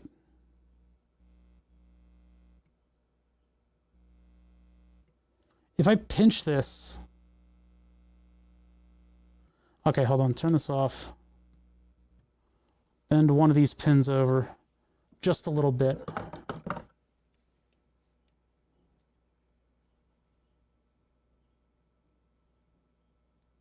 Like that. So now these are staggered.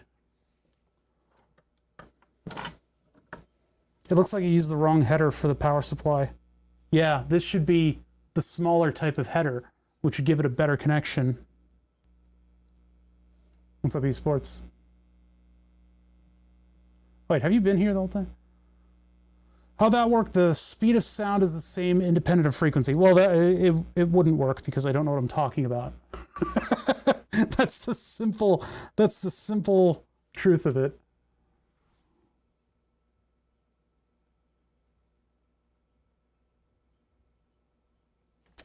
I'm wondering if this ground is floating. Let's replace the header over here. Let's get a new piece of the smaller header, because this is the stuff with the big holes in it. This is for, like, if you wanted to plug in regular square header, you could plug it into there. Or am I hallucinating? Am I hallucinating? Hold on. I think I'm hallucinating. No, it's not. This is the regular sized stuff. Yeah, I just ruined that header. It's just really frustrating to have this thing getting like intermittent grounds and doing this weird sort of freak out thing. You got to be careful when bending these headers though, because they bend once. You have one good bend in them, and after that, anything goes.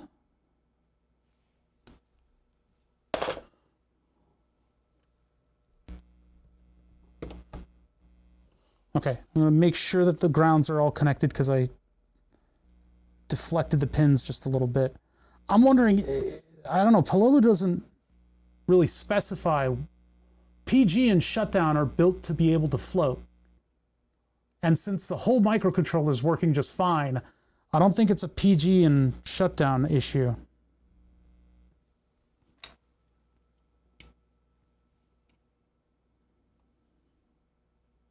Son of a bitch. I'm not touching you. I'm not touching you. I'm not touching you. I'm not touching you. I'm not touching you. I'm not touching you. I'm not touching you. I'm not touching you. Don't get mom. Don't get mom. I'm not touching you. I'm not touching you. I'm not touching you. I'm not touching you. I'm not touching you.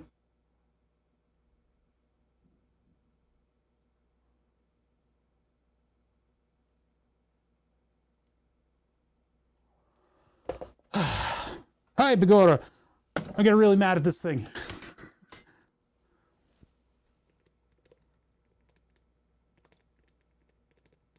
It's that frog from the Looney Tunes thing, where if I'm not looking at it, it works great.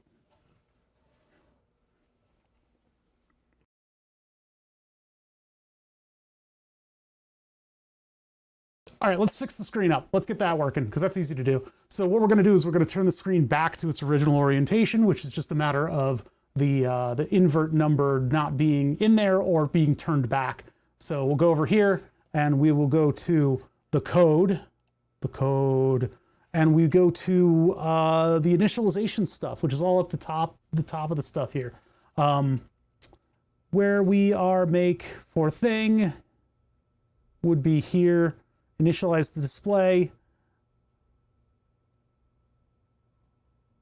bounce. This is not libs, this is buttons. Setup, and then we have screen font, screen direction. So we just comment that out. What I could do is I'll also do screen direction 0. They're the same thing, but I'm not going to do that. We'll just comment it out. And then clear the buffer, and then we put something on line 120, 0. In this case, we are, what are our dimensions? So 8x per character. That would be between line 15 and 16. How many tall is it? 128 by 60, I think.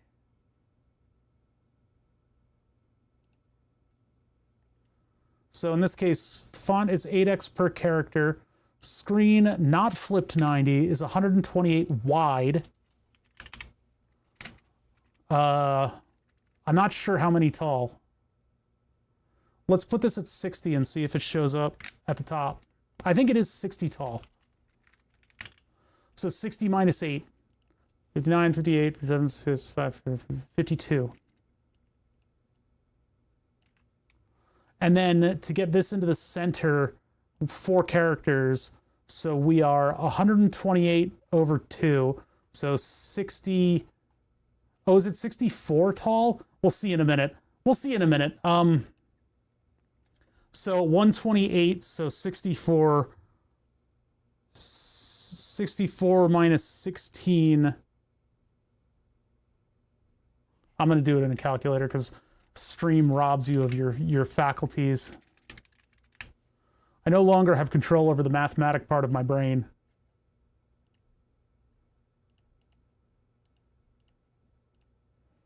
Minus 16, 48. I should know this. It's very fundamental. Oh, this would be... No, that number was right. 5248. And that should center it. So let's see if that works. I'm going to upload this. So let's get my USB cable dongle thingy here and plug in the Arduino. And make sure it's selected. COM3, serial teensy, good. And upload. The more this program balloons, the more trouble I'm going to have uploading this amount. Yeah, butt change. When you change your butt. Button state. Oops, wrong one. Derp. So it's still compiling. Shouldn't take too long, although it's going to take what little memory resources I have and eat them. But then this whole thing's going to reset. I'm waiting for it. It's still compiling. The Teensy is a pretty big software package, and then on top of it, we've got a whole bunch of libraries that are running sort of complicated things, and then we've got there's just a lot of baggage that's going into this thing right now.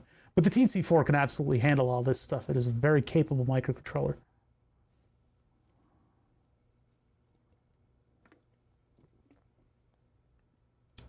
Still compiling. It's about to upload. Any second now. One tiny little change and I got to do all this stuff. Oh, there we go. Apparently that is, and it looks like I did get the center of it pretty well. We need to move this forward, this back, and then the lighting is terrible. So I need to move light in. That'll help me keep everything. Oh, it's getting in the way of the move module. Okay, sorry. Got a lot of stuff going on right now. I got a lot of stuff, you know?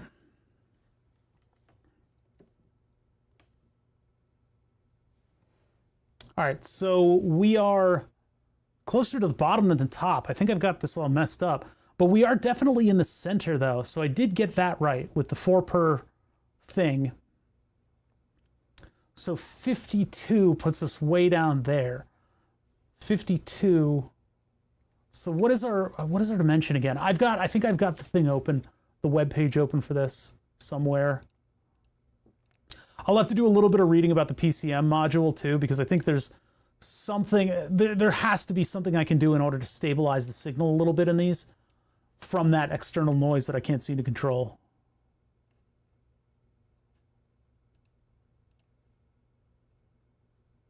What are we looking at here? Synth DC. Okay, no, I don't need that. There we go. 128 by 64. 128 by 64, and I've currently got my message. So it's 128, 64 tall. And I've got it at, is it width height or height width? Let's put it at 0 and see what happens. So now we'll know which one it is. If it moves to the right and left, then we'll put 42 back in. I should have this use like a serial command or an MQTT command. Then I could program it a little faster and figure out where stuff is. But you have to add all this nonsense when you do that. It'd be nice if you had like a troubleshooting variable code that would just take a serial input and make it into that variable. Can't have everything when you're this low level. It's gone. At 0, it's gone.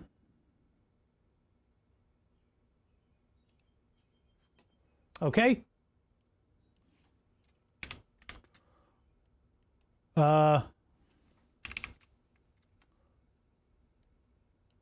Let's do like 848. See what happens there. What up, 3D lasers? How's it going? We're just trying to find our orientation on the screen, which is X and which is Y.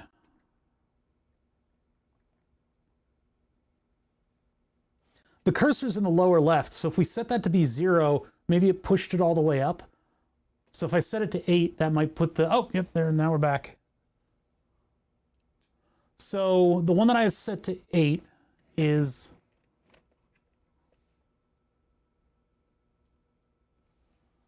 the... Well, how did... Hold on. 8 should really be one character, but if I set it 8, then it goes away. It's just gone. I don't think that's 8 from the bottom that we're looking at right now. I move this. All my camera stuff's got to move. There we go.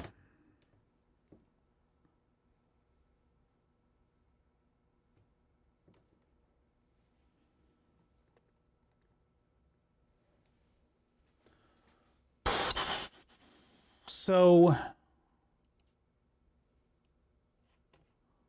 848 shows up, but 048 does not. But if 48 is putting it all the way down there, then would 48 8 put us in the middle? And is it the top or the bottom that we're counting from? It was between 15 and 16 where the was the break in the yellow. So this must put us all the way up at the top center.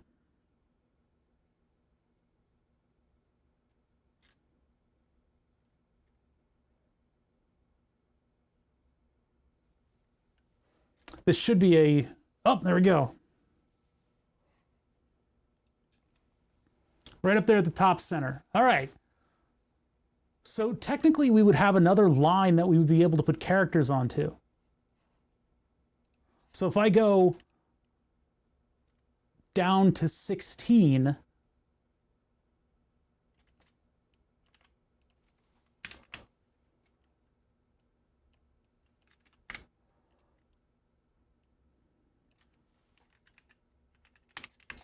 and this would be 1, 2, 3, 4, 5, 6, 7, 8. So that would be 8 times 8 divided by 2.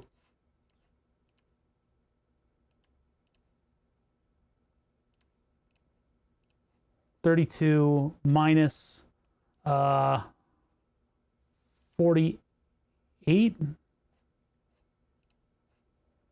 No, that's not right at all. Okay, hold on. Wait. It's 128. All this math. I know. It's 32 characters to get from the middle to the one side. So the middle of it is 128. So that's 64. 64 minus 32. 32. So we start at 32. And we're at position 16. They're going to be right up against each other. But if I upload that, then we should get... No, vertical screen didn't work because there's a 2-pixel space between the yellow and the blue. That's like line 15 or 16. Or no, right at line 16 is the break. So this should show up as "Am I right?" in yellow, just right underneath it. And if I go below that, I need to go 8 down and it'll, yeah, see? Okay, so we didn't center it properly. My math sucks. But we've got pretty much 2 functional lines of text on that part. And then below that, get rid of this comment. Below that, I can put 24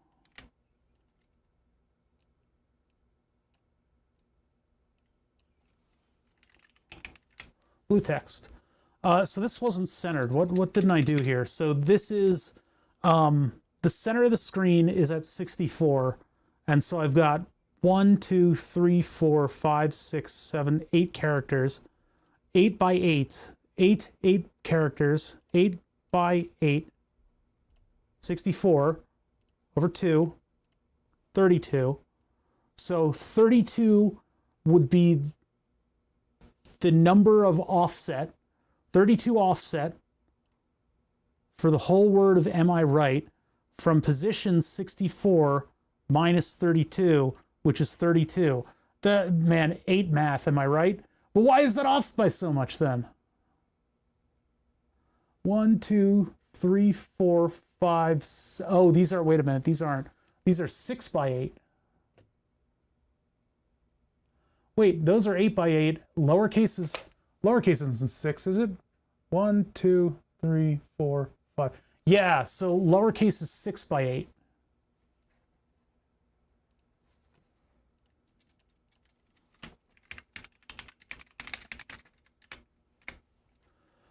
So that means that it is the 6 times 8 characters. So it's 48. And so 64 minus 48 over 2. 64 minus 24. 40. That should center that. And then 1, 2, 3, 4, 5, 6, 7, 8. So same starting point. It's probably going to be off. I'm just going to test. There's probably a command where I could center this. I bet you I could center it. We're just doing initial tests, so this is just for fun.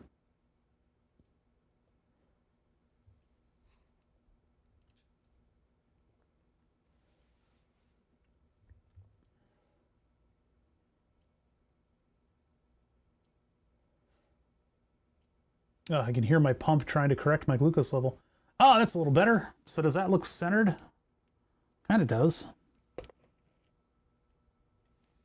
Well, I don't think it's centered there, but it is close. And then I have completely unperturbed blue text sitting beneath it.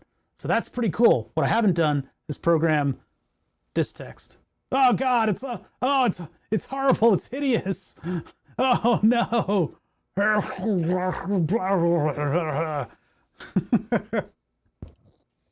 So now I can split the lower area into 3 sections using that. But it is also getting up there in time, and I'm kind of feeling the years today. We're going to be back tomorrow, and we will be doing more of this stuff because I'm not done yet. We've got a couple more things to get into this tester, and then we can actually start poking around at it. I think things went relatively well today. We got most of the stuff we wanted to get done. Of course, the module is still haunted by ghosts. And if I poke the ghosts right over here, I gotta be a little bit more aggressive with the ghosts now. Maybe I inadvertently solved a couple things by bending those pins. No, it's still pretty sensitive. It's when I touch the serial clock pin right here. You know, I should figure out what to do with SCK when it's not in use. That's got to be it. It's got to be the 60 hertz interference overriding SCK on these things. Yeah, that's got to be it. That's got to be what it is. That's got to be what it is. It's got to be serial clock overriding. But then serial clock is cut off by this little gap right here. It's not actually connected to anything. So why would touching this pin below it? Pin below it kills it. Ah, crazy. Well, we're gonna get this thing functioning a little bit more next time. I really feel like I should have moved it up just a little bit, give it a little bit of space. Oh well. Oh well, it'll be more functional now. We'll get more stuff out of it. In terms of like people who are streaming right now, I don't know if I'll bother to raid you guys into a place. I don't know. Gonad will probably go on soon. Or not. I don't know. I don't know what he's doing today. Oh, is it Dragon's Dogma Day? Helldivers. Sir Lars doing art. Robot's doing Stormworks. Yeah, and then everybody else is playing Doom, right? All right, well, I'm going to leave you guys to figure out where you want to go. There's the Knowledge Fellowship is a group of smart streamers that do like cool science and technology and all kinds of other stuff. There's like Mr. Paleontologizing, who's not on right now, and just a bunch of other of these streamers that are sort of academics. So you could find yourself a smart stream. You could go to just any old gaming stream. There's a couple of gaming streams that are really good that are always going on. And other than that, here's the end card. This has some social media stuff associated with it. I forgot to put in the command, so it's going to say 2 months, 3 hours and 3 minutes ago. Wait, why 2 months? Wait, why does it say 2 months? Wait a second. I must have cut and pasted the wrong command into there. Wait a second. I got to correct that like before it becomes an issue. Why does it say 2 months? Hold on a second. Wait a minute. What the March? Why is it March? It's, very March people. It's May. May. When's the next one?